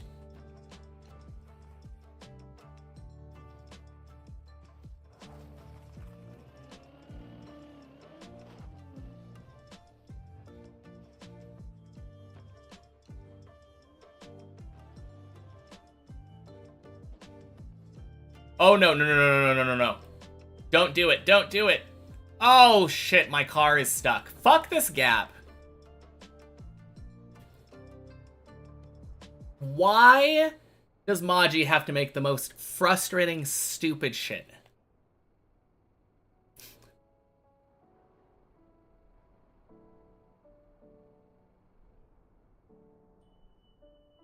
Like, this could have just been a beam. This could have just been a beam. There didn't need to be a stupid fucking gap in the middle of it. Oh my god.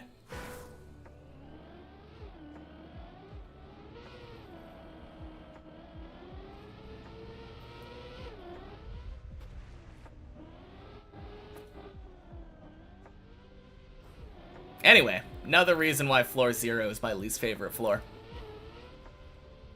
Very minor reason, because it's not on the main route, but like...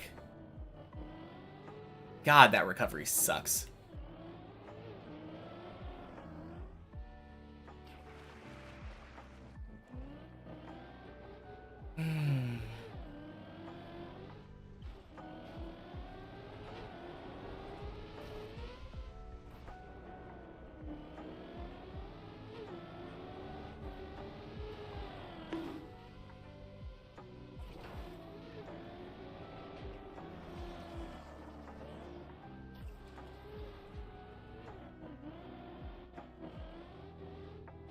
Well, at least my PB now is on, or Day's PB is on 11. Much happier with that than a floor 7 fail.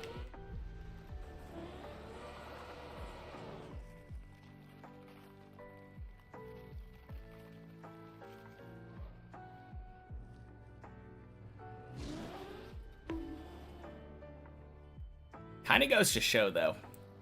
It feels like if I make it to 8, I make it to 11. Or at least 10. I think one of my recoveries failed on the Ice 360.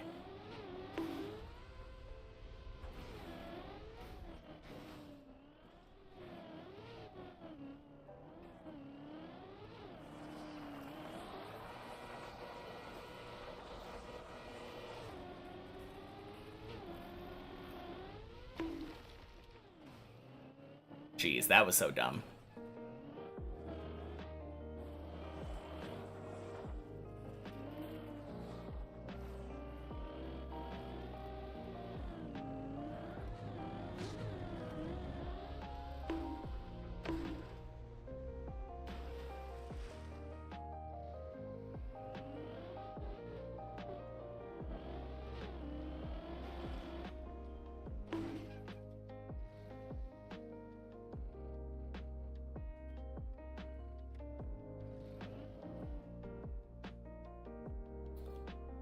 Oh, these lights. I think this should save. God damn it.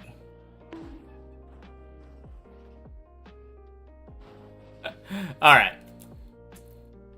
I'm actually gonna go watch some TV real quick. Because I was on the season finale of Fargo before I went to bed last night.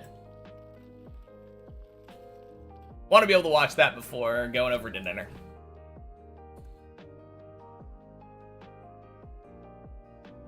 Good day's PB, though. Made it to the roof slide on 11.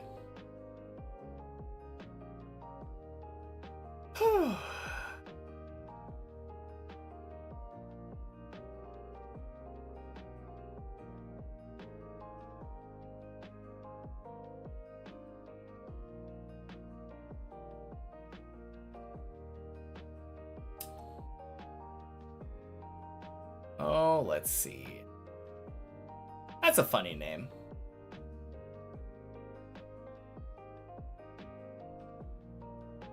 Alright. Bye, everybody. Be back tomorrow. Peace.